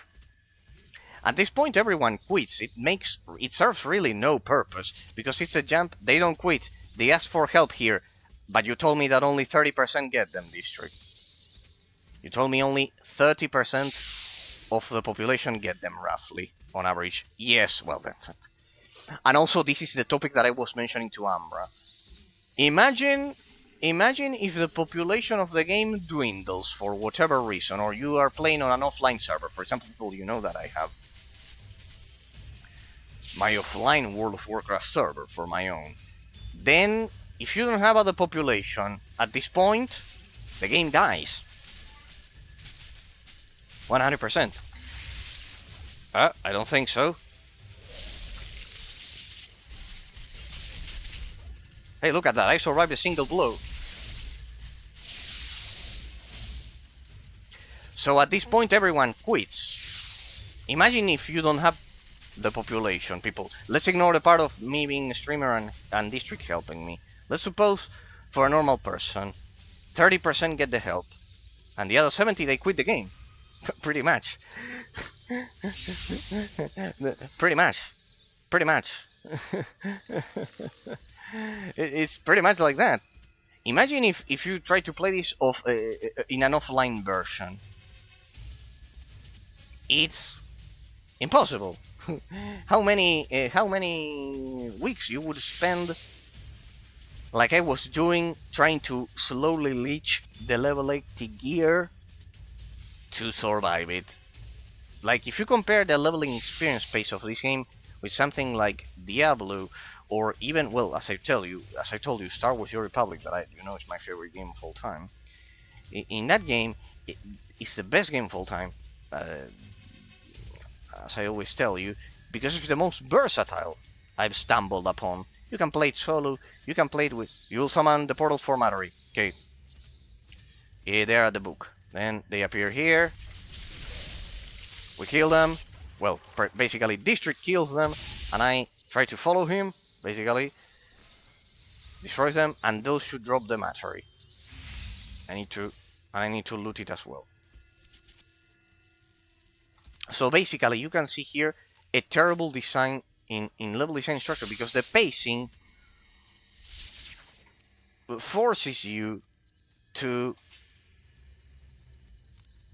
jump from level 50 to 80. It's not a matter of difficulty. I wanted to highlight this, people. You know that I played much more difficult games than this one, right? As I told you constantly on stream. Just as a quick random example, I challenge here anyone to beat 60 laps hard mode scud race on endurance. Collect them. Okay.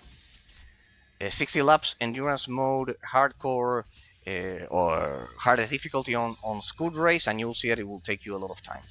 Same for Forza Horizon 1, the first one. It has a nasty rubber banding AI that regardless of how good you drive, it will beat you. And only after a whole year of practice I could beat the all of the races on hard difficulty. There are more difficult games like this one. The problem is the source of the difficulty. The source of the difficulty. We reset the dungeon. Here there's no dungeon reset. Already at 4200k. Yep, district. Yeah. Thank you always for your help, district. You are an absolute angel. And I think, sorry, that you were new to the channel. Ulado 1992. Also that you offered the help, but you were on another server. If you're watching this as a YouTube as a Twitch bot, also thanks to you because you actually offered the help. In that sense, you were on another server. In that sense, with the warrior, I think it was there. If I can see messages here. Thank you to you as well. I am always very thankful for all the help because yeah, I wasn't expecting to find this level structure as I analyzed the game. It's very fast. 8,000 more. Portals again. Let's go. Portals again. So yeah, at this point, imagine this hypothetical situation, people. Imagine that the population of the game dwindles. That, for example, imagine that all of the people that have helped me on stream, Phantom, Ender, District the most, all the time, imagine that after that, all of them, they do not exist. Imagine this situation, because we have to recreate this hypothetical situation. Imagine that you cannot get help, no guilds, no nothing. Ambra told me the way that it is done. You have to start crafting and getting achievements to get the correct gear, to actually start farming them at the correct level, and he told me that it took him like 4 months or some crazy shit like that. Back in you have the messages over at the bot on Tuesday. I think he mentioned 4 months stuck at level 34 back in the old days of the level cap being 50 or some shit like that in that sense. So that's not a normal level design structure. Not because, please understand, this is the case.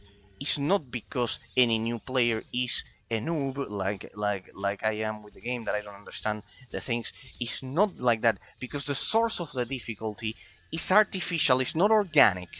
What do I mean by that? I mean that really it does not matter how good I play.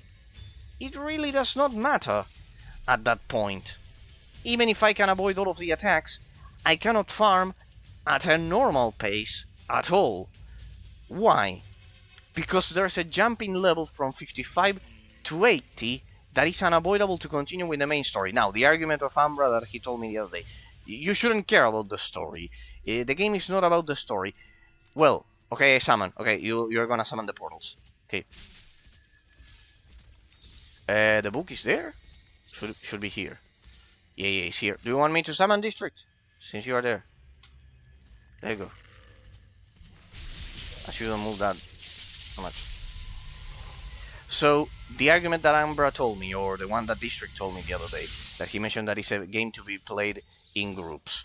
And Ambra told me, well, it's a game that is not about the story. They mentioned two different arguments to tell me that precisely the game is not about those things. But let's imagine that a person, I'm replicating what a normal player would go through if he tries to just experience the main story, because it's a natural instinct if they come from any other isometric action RPG ever, like Diablo, Titan Quest that you've been watching on Tuesdays that I'm playing, like Titan Quest, like any other more famous, so it's absolutely natural that they will come from them as well. That's another aspect.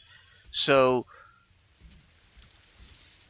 any person will try to complete the story, and the level design structure here will be that of a monster hunting game, really, in that sense.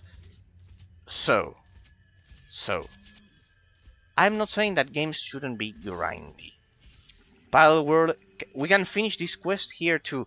If you want to fight Grimag in Parallel World Infernal, the Grimag in Parallel, he would one-shot me district if he's at level 100 against 56. In that sense, he would one-shot me. The quest is 30 out of 54. It's Parallel World Grimag Stone. Yeah, we can do it. I guess. We'll be to your level. Ah, really? Then for sure. That would be interesting. That would be interesting. If he will be level 56, yes. You mean this thing? Shit, it doesn't make any sense. You are telling me a quest? Wait, district. Few more runs. Let's go. Okay, wait. You are yes. You are telling me that a quest that forces you to beat monsters of level 80 unlocks a quest that allows you to fight a monster of your same level.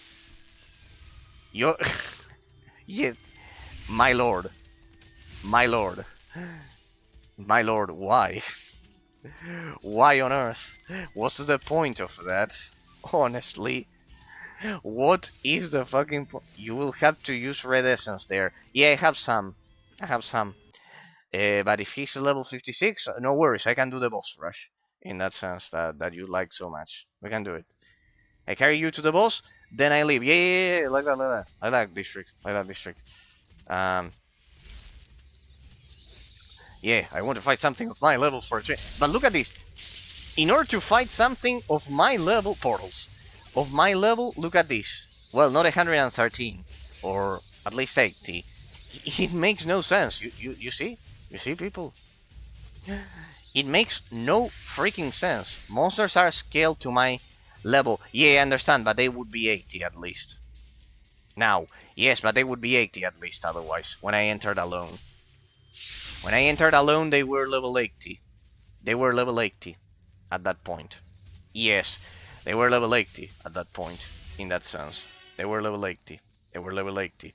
At least, so pretty much. Level 80 at least. It makes no sense that you can then fight normal level monsters like it serves no purpose at all. It serves no purpose at all. In that sense, people, is what I would tell you. Like you can kill that you have to kill harder monsters. It goes against all of the logic of level design. Like killing level 80 monsters to then proceed with the story. It really makes no sense. Hey, they dropped a lot of mattery here. It's been quite fortunate. Like it serves no purpose at all. It serves no purpose at all. I can see why now all of the community always helps new players, because then otherwise the game dies. You are sustaining the game more than the developers. It's an absolutely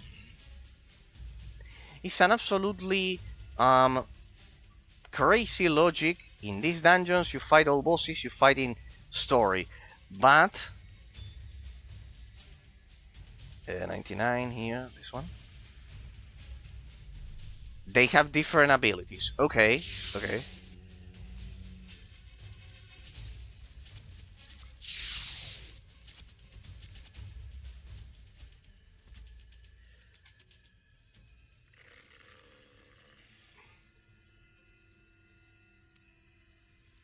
But you never fought Grimag.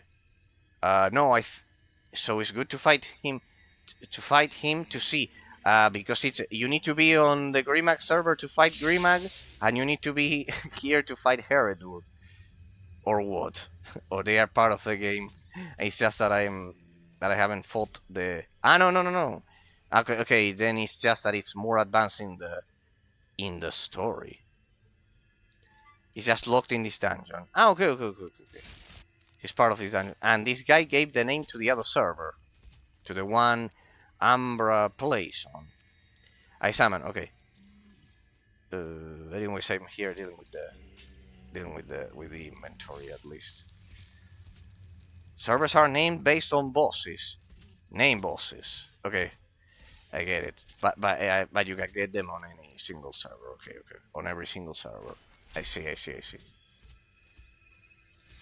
Okay, let's get the mastery. But what have they done with the story structure of this game? Like, most people will never finish it. In fact, I will say 99% of them at this rate. Because consider these people, most are not streaming and getting the help. He's mentioning to me 30% roughly. And then you have people begging for groups. But yeah, that's also restrained to... They are not dropping mastery. Shit. There a bit. There I got another one of those waters. Here I think I got another one. Here.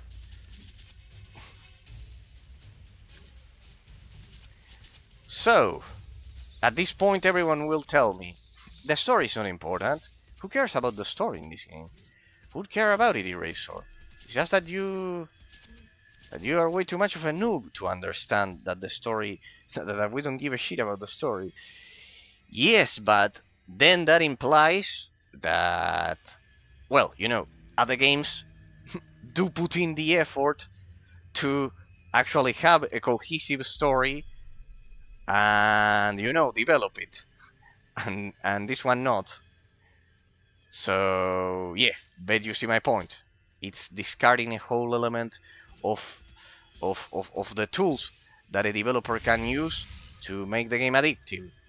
I carry you to the boat and I leave? Okay, perfect. So, pretty much that. It's pretty much that. Like...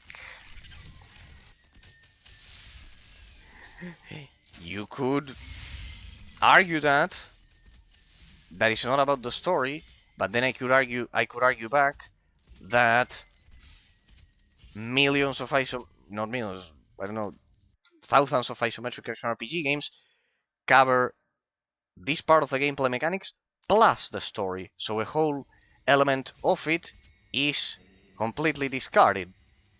So you see, it's lacking a whole component to it, or the component is locked behind the terrible level design. Terrible influence of the level design on the grandeur category of the analysis, on the storyline. Then people see how my analysis system does make sense in the end. In that sense, it does make sense. See, people? Terrible influence of the level design on what? Eraser. On the grandeur, on the storyline. The storyline is completely locked behind one whole aspect of the gameplay is locked behind uh,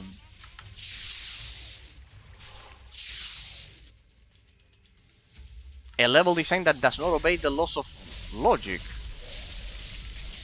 That really does not obey the laws of logic at all. Like... zero. Like, at this point everyone would just quit.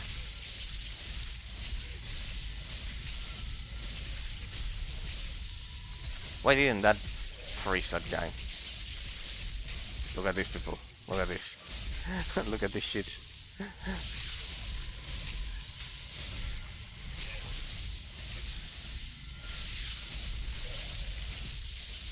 Look at this shit. It serves no purpose. I know. District told me that it scales to my level, but pretty much, at 80, it's something quite similar. It honestly serves no purpose at all. Honestly serves no purpose at all. In that sense. Alright, I need to loot the other things as well. So, District, I have a question before you lead me to the boss and everything, because we're somehow close, though we may need another run. I have a question.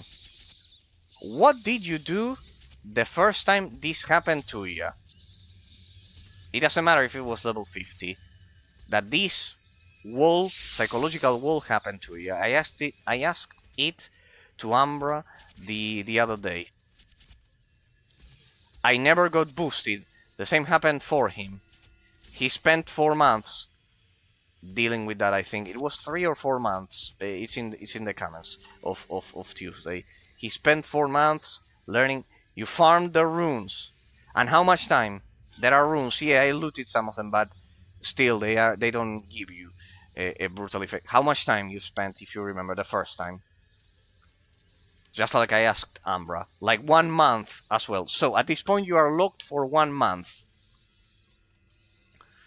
Most of you were locked for months in this shit. Yeah, no, that's absolutely... It's absolutely silly. This serves no purpose, really. Because of what I'm telling you, people, the source of the difficulty it's not that the person will feel that he can improve, like in Titan Quest you could see, for example. I'll send of the picture of what runes. I'll send the picture of what runes gives. Yeah, I have some somehow here that I can see rune of vitality, etc.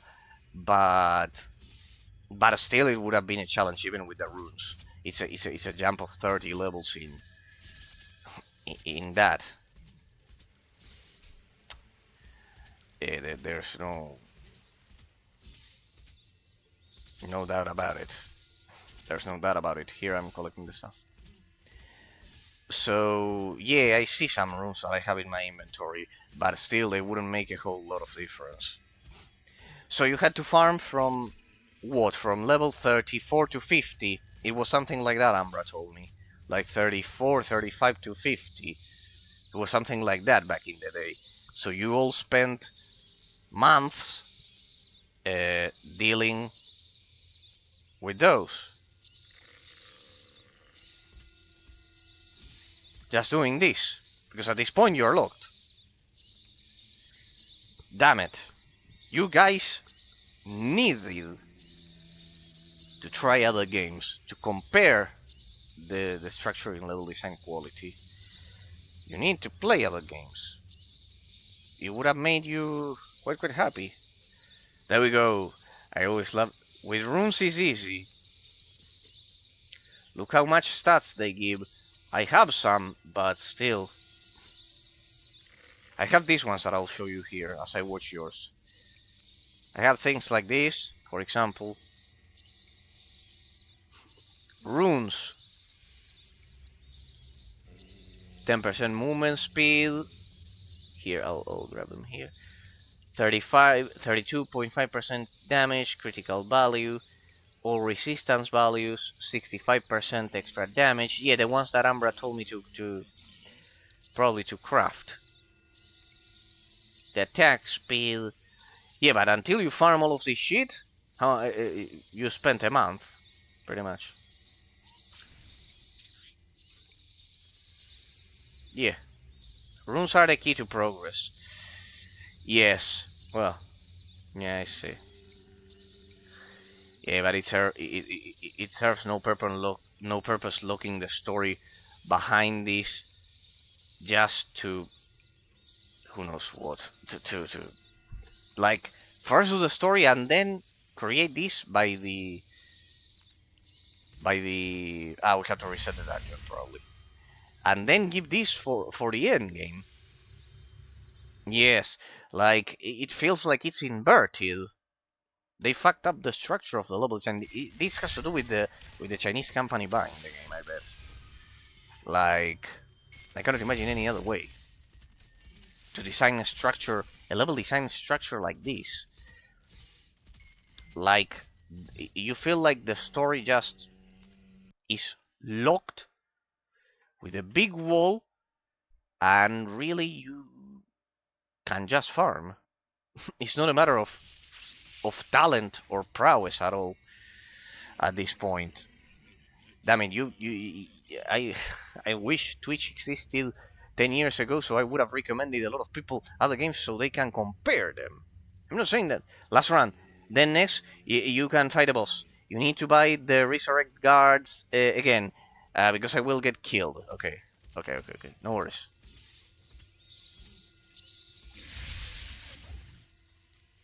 No worries. I'm using level 80 gear. Does that change something? At this point, I think I've discarded. You can click the buff now. The buff? There's a buff? The book. Ah, okay. You get Matery buff. 10 minutes. Click the book. Run and click the book. Uh-huh. Which book exactly? Maybe I have it in my inventory. What?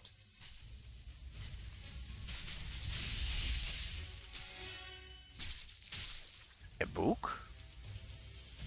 This. Going. Uh-huh. Come to me, I'm going. Was trying to survive. Scroll of Blessing. Hey, it's true! 25% stack size of Matery fragments dropped by monsters. Okay. The worst part of this is, people, that everything is randomized at the end of the day. Here, the Matery fragments and all of this stuff. It's all fucking randomized. Yes, it's random. It's all fucking randomized. So it's even worse. It's even worse. Because people will can spend, people can potentially spend their fucking whole lives farming this shit just to more or less see a normal, no portal this runs, but we got the 10-minute Matery buff instead. People can spend their whole lives, months upon months, just farming, and they don't get any reward at all. They just are locked out of the story, like told player, you played the story up until now. You are now officially an idiot, and you will be locked out of the story with no rewards whatsoever, no matter how much effort you put into it. And pretty much you have no reward at all. You have pretty much no reward at all. You just have to push through this without any kind of purpose, really, at the end of the day, people, because then, I know, I get the argument that Ambra mentioned to me on Tuesday. It's not about the story, Razor. This game is about farming, about grinding. Yes, but what I mentioned to you, people, it makes no sense that you grind. I think we have to activate it again, because this run had no portals. Because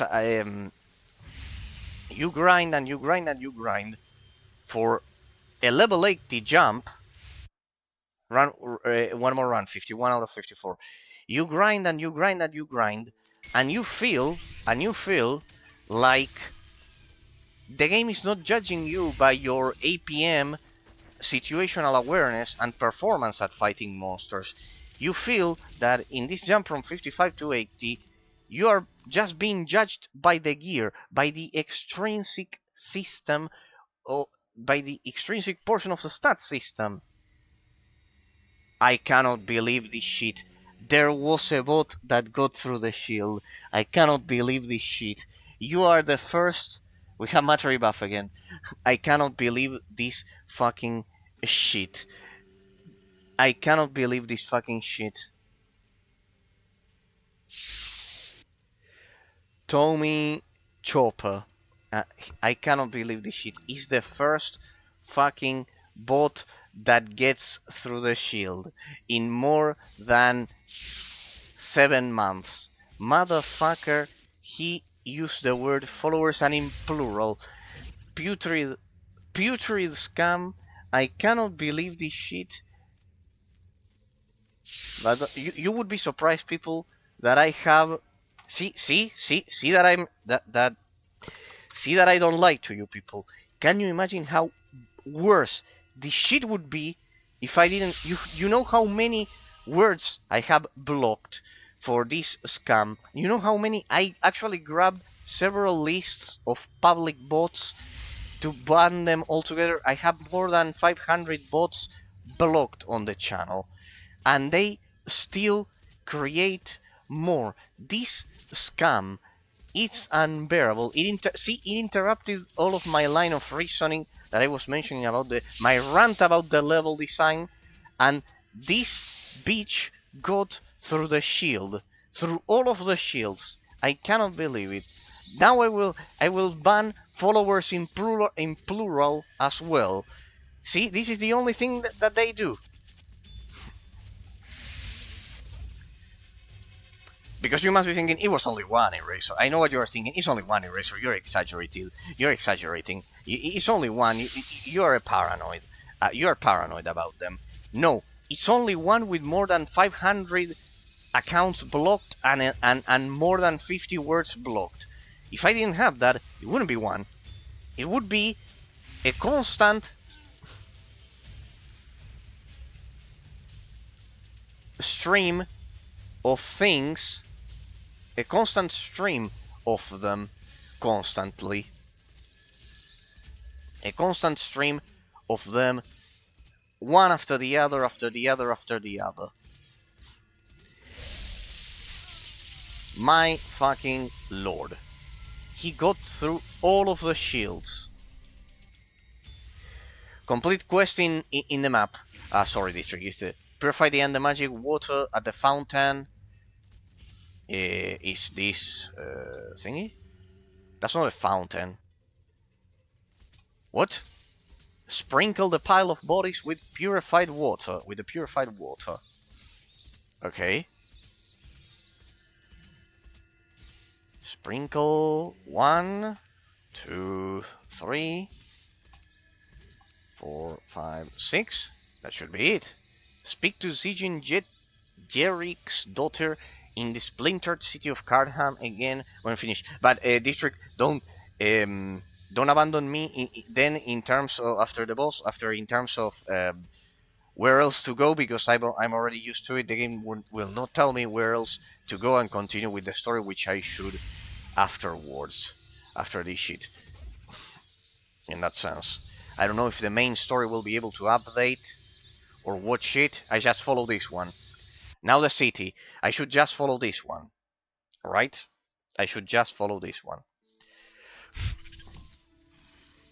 And by Mighty Spirit, Mighty Guardians of Spirit. Okay, where's the vendor here? Should be more or less over here. You got to tell me what's the pleasure you extract from my boss fights, because for you they must be quite basic. Watching me do the boss fights in like this. It must be quite interesting for you, like a hamster for the first time going through a lab. It's in Kingshill, only in Kingshill, the Guardian Spirits, the Mighty Spirit Guards. This has to be a joke. In Kingshill, only there. Damn it. Well, going there. Yes, my god, why?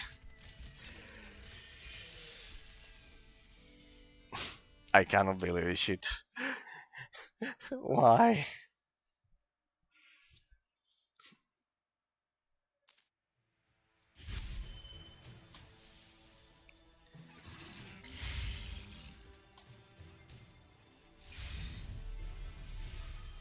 Why?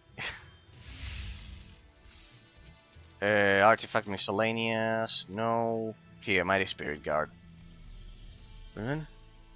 Now you know why everyone calling the developers creatures of the forest. You start to understand slowly. Nah, yeah. This. I'm sorry to anyone who loves the game, but this structure of level design is only there to scare new players. It serves no purpose. It artificially tells the player that he's not performing well, when really it's a matter of level scaling and not his skill at all. It's not about the APM or the positioning. It absolutely serves no purpose. Okay. I will sell some of my shit here.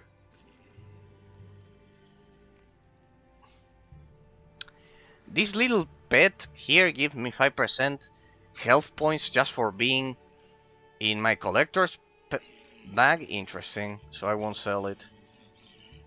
Okay. Let me...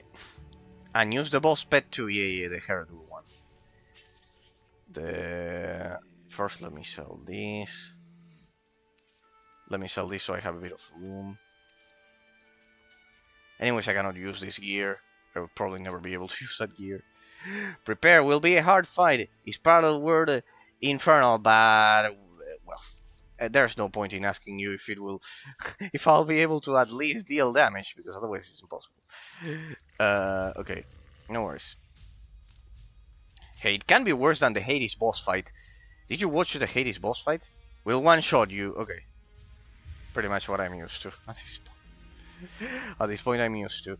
Well, you could. Did you watch the Hades boss fight district that I did last week? Because I think you all left when you asked me about the Halloween special.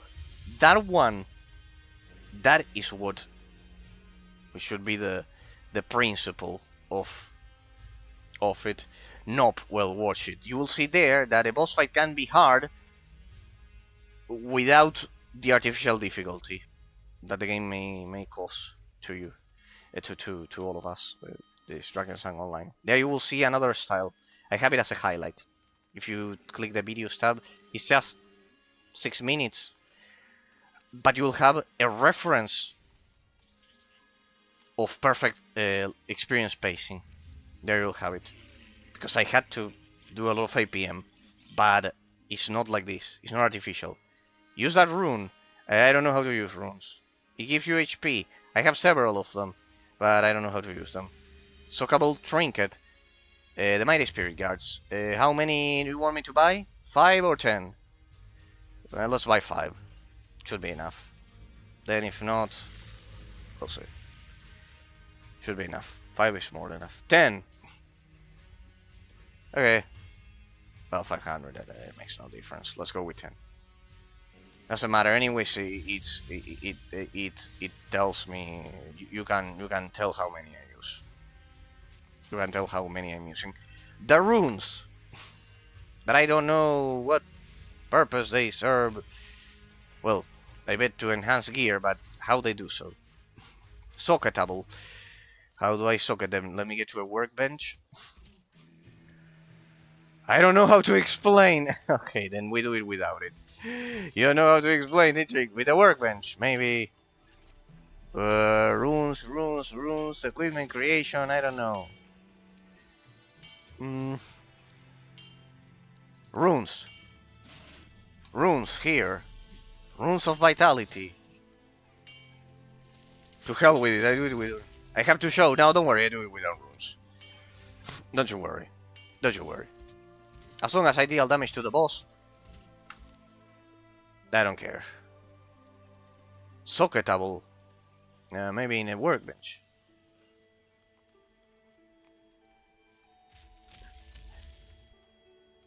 A specific. There, you need some trinkets that drop, and you equip them there. Then you put the runes into them. Ah, it's in another page. I remember. Yeah, here. This thing is rune trinket, rune trinket, rune trinket. The thing is, I remember looking at them. Ah, like this. See, I got it. Good. So it was the tab. I had to switch the tab of the inventory from equipment to trinkets. Basically that. Switch the tab of the inventory from equipment to trinkets. Okay. Anyways, I don't have a lot. I had those 3. And these ones as well. Jewel trinket. Small improvement stats. Okay. Perfect. I see. Then I will lose, of course, my... I don't know where I go to so much of this essence. Is probably from the hard runs. Yeah, jewels too, but you don't have any. Perfect. Then we don't have to worry about that. Even better. Equipment... I will be one-shotted because of this shit. I wish I had a good... I wish I looted a good single-handed stuff. But I don't. I was unlucky. Because it still will be better, this level 80 stuff, than this one. Because of the difference in level. Let's go. Someone can help me explain how the festival event, the anniversary festival event works, the Dracanian festival event works. In case you're wondering how could I read that, it's in Portuguese, and Spanish is quite similar to Portuguese. Could someone help me, help tell me how the Dracanian festival anniversary event works? See, this is what this game causes. That one is in Portuguese. It's from Portugal. See, that's the thing. He's part of the 70. Poor guy. He's part of the 70%. Yeah. See, I told you that. Spanish readers, any Spanish reader can somehow read Portuguese and Italian, and the same for the other ones. They are like, you have to deduce it a bit, but you got it. Infernal. No, it will be parallel world Infernal. It won't let me go to Infernal. It will have to be parallel world Infernal. I think it won't let me lower it that much. This one. You mean this one? I bet you mean this one. There's no other option. He's part of the 70%. No one will help. Yeah, that's the thing. I'll have to address all of this. Okay, so for your interest district, I couldn't clear a normal dungeon on this yet. On Tuesday I could somehow do it. Aha, but the boss... they are not here. Oh, interesting. We are walking like hamsters into a trap. I know you are there, you are cleaning it. So how is the boss going to be killable, but not the mobs? Now, because you finished the quest, a portal will open. It is weird to me to understand how the boss will be killable if I cannot... Shit. Because you will leave and it will go back to 80, but well, I could kill some of the mobs at 80. It will be right at the limit. That's for sure. You die now because of me. Okay, because of the scaling. Here. Hey, that ability ended up being quite useful. I see. Well, you know it better than I do. You know better than I do. He's part of the 70%, no one will help. Now I feel terrible. In that sense, this is terrible. You guys are keeping the game alive much more than the fucking depths of the game. Could it be that I just looted? No, it's another two-handed stuff. I have such terrible luck with two-handed stuffs. I don't know why I got an encyclopedia of experience there. I don't remember buying it. I must have, but I didn't. I can assure you I didn't. I don't know why. Probably a reward from the quests. Yeah. Here the portal. Going. There's a bit of matery here. I want to ensure we don't go through this torture ever again to finish the story. Play like a normal isometric action RPG game. In that sense. So this is like a monster hunting game, if you ask me. Portal here. I'm going. Matery, I'm just gathering the matery, one sec. I think you have enough matery now to finish all the quests. And with that, you can go on with the story. Okay. Good. So. Perfect. I go through this portal. No. This one. This portal.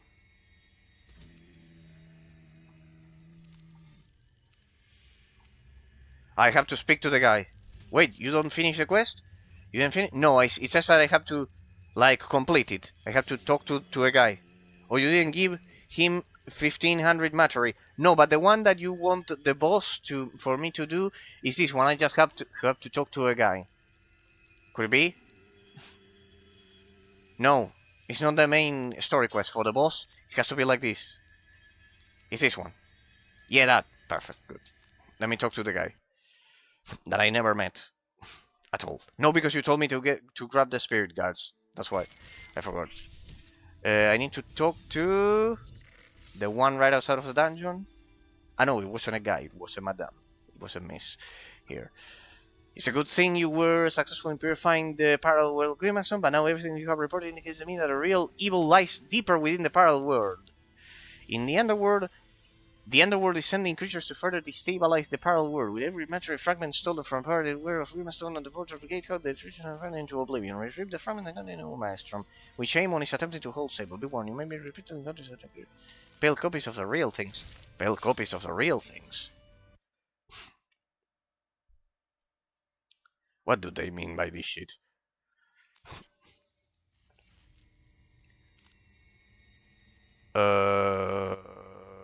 Defeat 1300 enemies? What the fuck is this shit? District, are you here? Are you sure I'm going to face a normal boss after this shit? What the fuck? You sure you don't want me to just proceed with the story? No. It's the third part of the quest. I swear it. Here. You can fight the boss. Okay. You just now. Okay. Okay, so I just ignore these. Kill 1300 enemies. Okay. 1300 enemies. Yeah.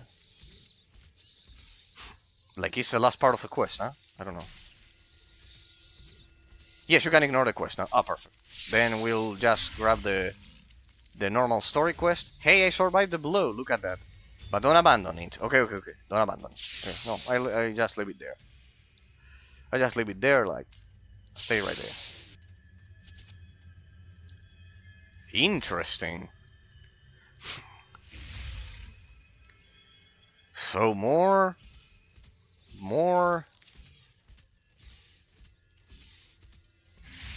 unconnected portions of the gameplay, pretty much. I'm beginning to understand you, people. District, Ambra if you're watching, Patrick, Flying Energies, Phantom. I'm Ender, Axis. I'm beginning to understand all of your frustration and pain with the game. I'm beginning to understand how is a new player going to get through this on his own. Basically, to fight Grimman you only have to finish the first quest in this dungeon. Second quest doesn't matter. Okay. The thingy. The parallel world's normal one. Alliance Fortress there. It has to be that one, the repeatable one. But how on earth am I going to beat the boss if I cannot beat the mobs in the dungeon? I wonder if what is this going to scale to?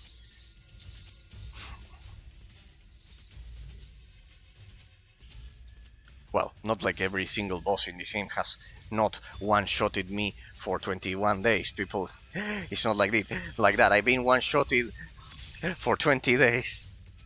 It's not like there's any difference at the end of the day. At this point, because of the terrible level design structure. Okay, you mean I have to enter this thingy?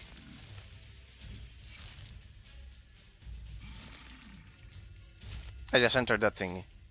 Okay. I'm beginning to understand. Well, I have bad news for you people. This game is dying, and will probably die, in fact.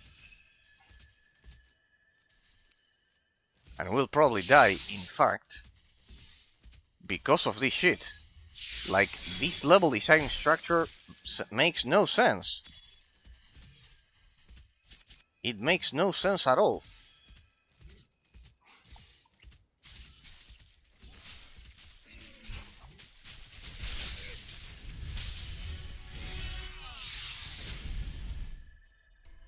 I wanted to loot the battery. I have bad news, people. This game has a death certificate on it. like this, unless they radically change the level design structure. Here, when you enter this portal, you fight him. So, somehow, summon the Heredur pet. True, thank you. Forgot about that. See, among so many things, I forgot about that one. So, supposedly, believing in this sense, which I do 100%, in these tricks, wisdom.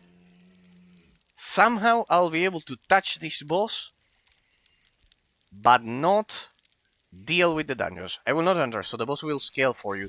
Yeah, but it will still be parallel world inferno. It will still be 80 against 57. Well, we'll see.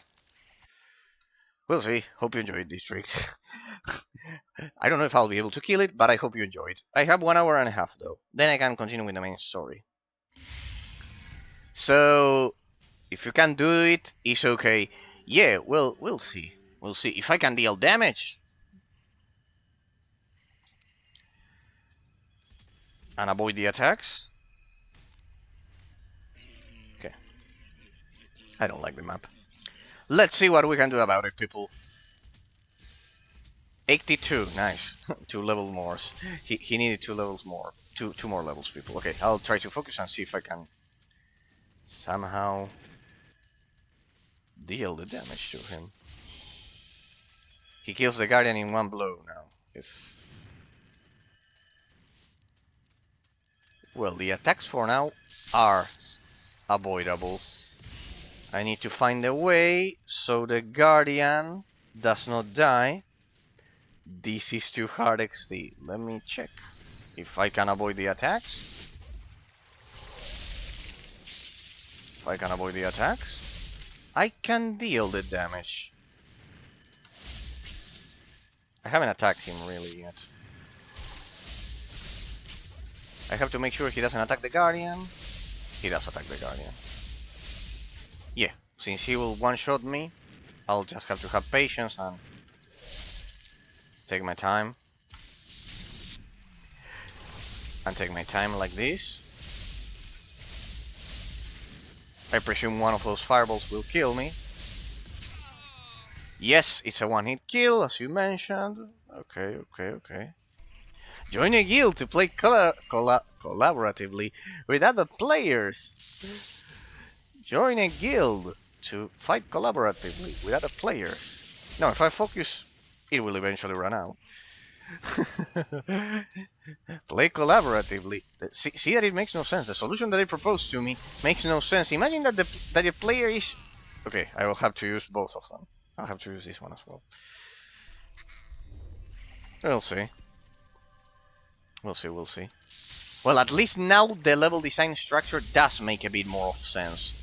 Because, you know, at least I couldn't kill the bosses before, the mobs before. I cannot kill this one here. Yeah, I think you can just teleport to city. It's too hard. No, give me. No. No. If I could touch that part of the shield, I have 10 spirit guards. I'll wait until I deplete them at least. I'll give it a try. If I can touch him,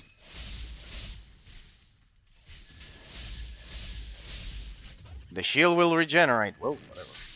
He didn't say it, people. It's just what I'm thinking out loud. It can be done if this is all of the attacks that he does.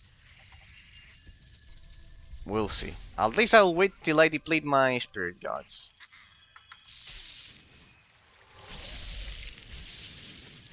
No, it's too hard. Nope. We'll see. We'll see. Let me check. Let me check it at least. Let me see if I can do something. Like the shield is dropping. I want to see if the health will actually take a blow. I want to check if once the shield depletes, the health will actually take some damage. I have no time to activate any other ability most of the time. Give me a second. I want to measure it. So I want to... You gave me this opportunity. I'm not getting another opportunity to farm those 54 thingies. Hang on a second. Hang on.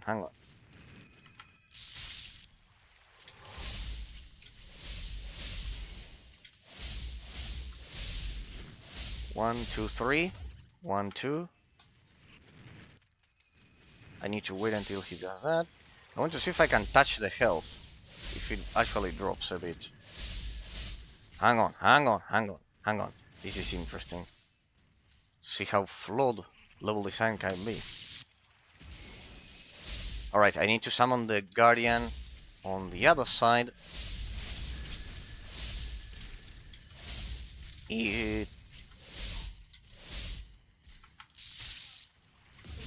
Damn it. If I didn't avoid that, that's absolutely... Yeah, it's not that it's difficult, it's that the level scaling goes to shit. Because the mechanics themselves are slow.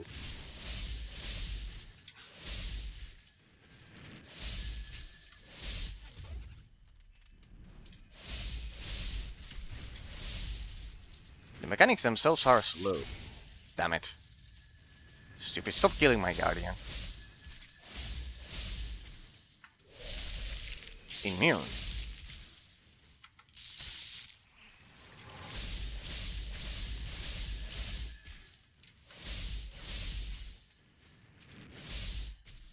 Wow, so much tension, people. The mechanics themselves are slow. It's just that the scaling goes to shit.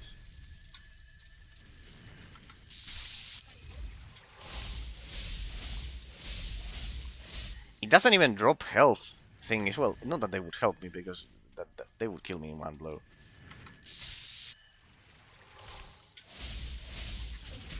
What the fuck? How did that connect? If HP goes down, he uses more abilities. Okay, okay, we'll see, we'll see. We'll see.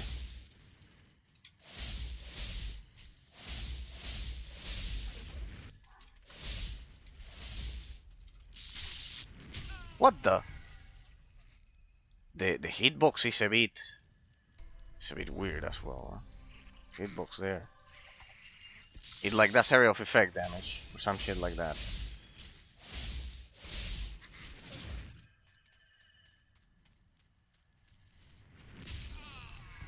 What the fuck? It has area of effect damage that.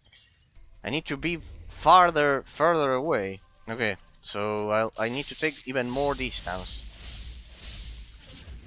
Yeah, pretty much I have to save the blink for it. Besides, there's no animation of the area of effect. Okay, so it has an invisible area of effect. So I need to take all of the distance I can. You need to be extra cautious.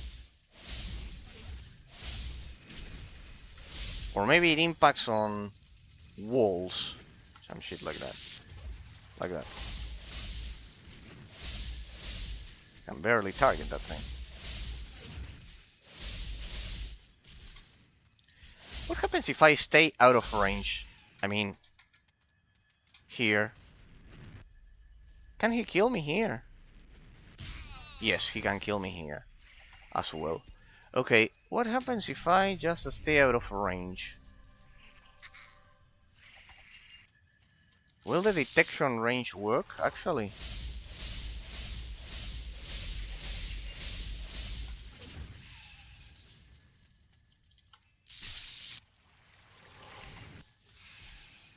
Will the detection range actually work? Yeah, the detection range is working. Because he's moving. There I'm silenced. So I don't kill him. Darn it!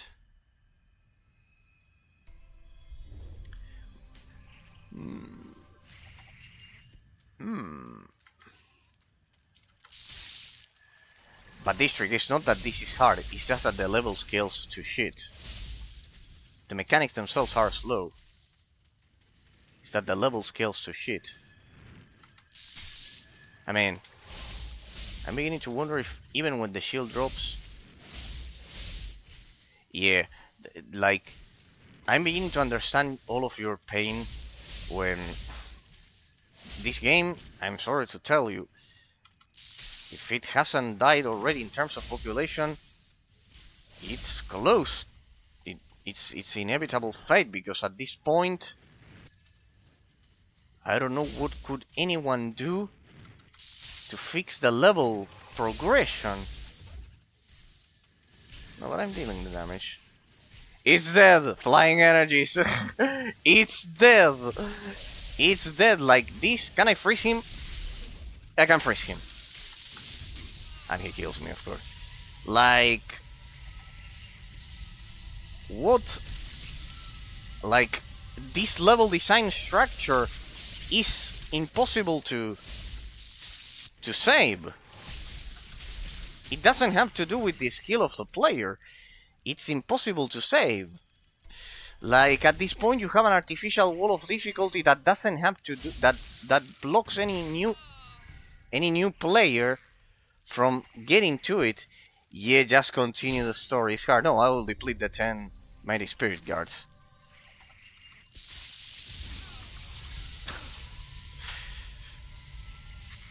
Both there.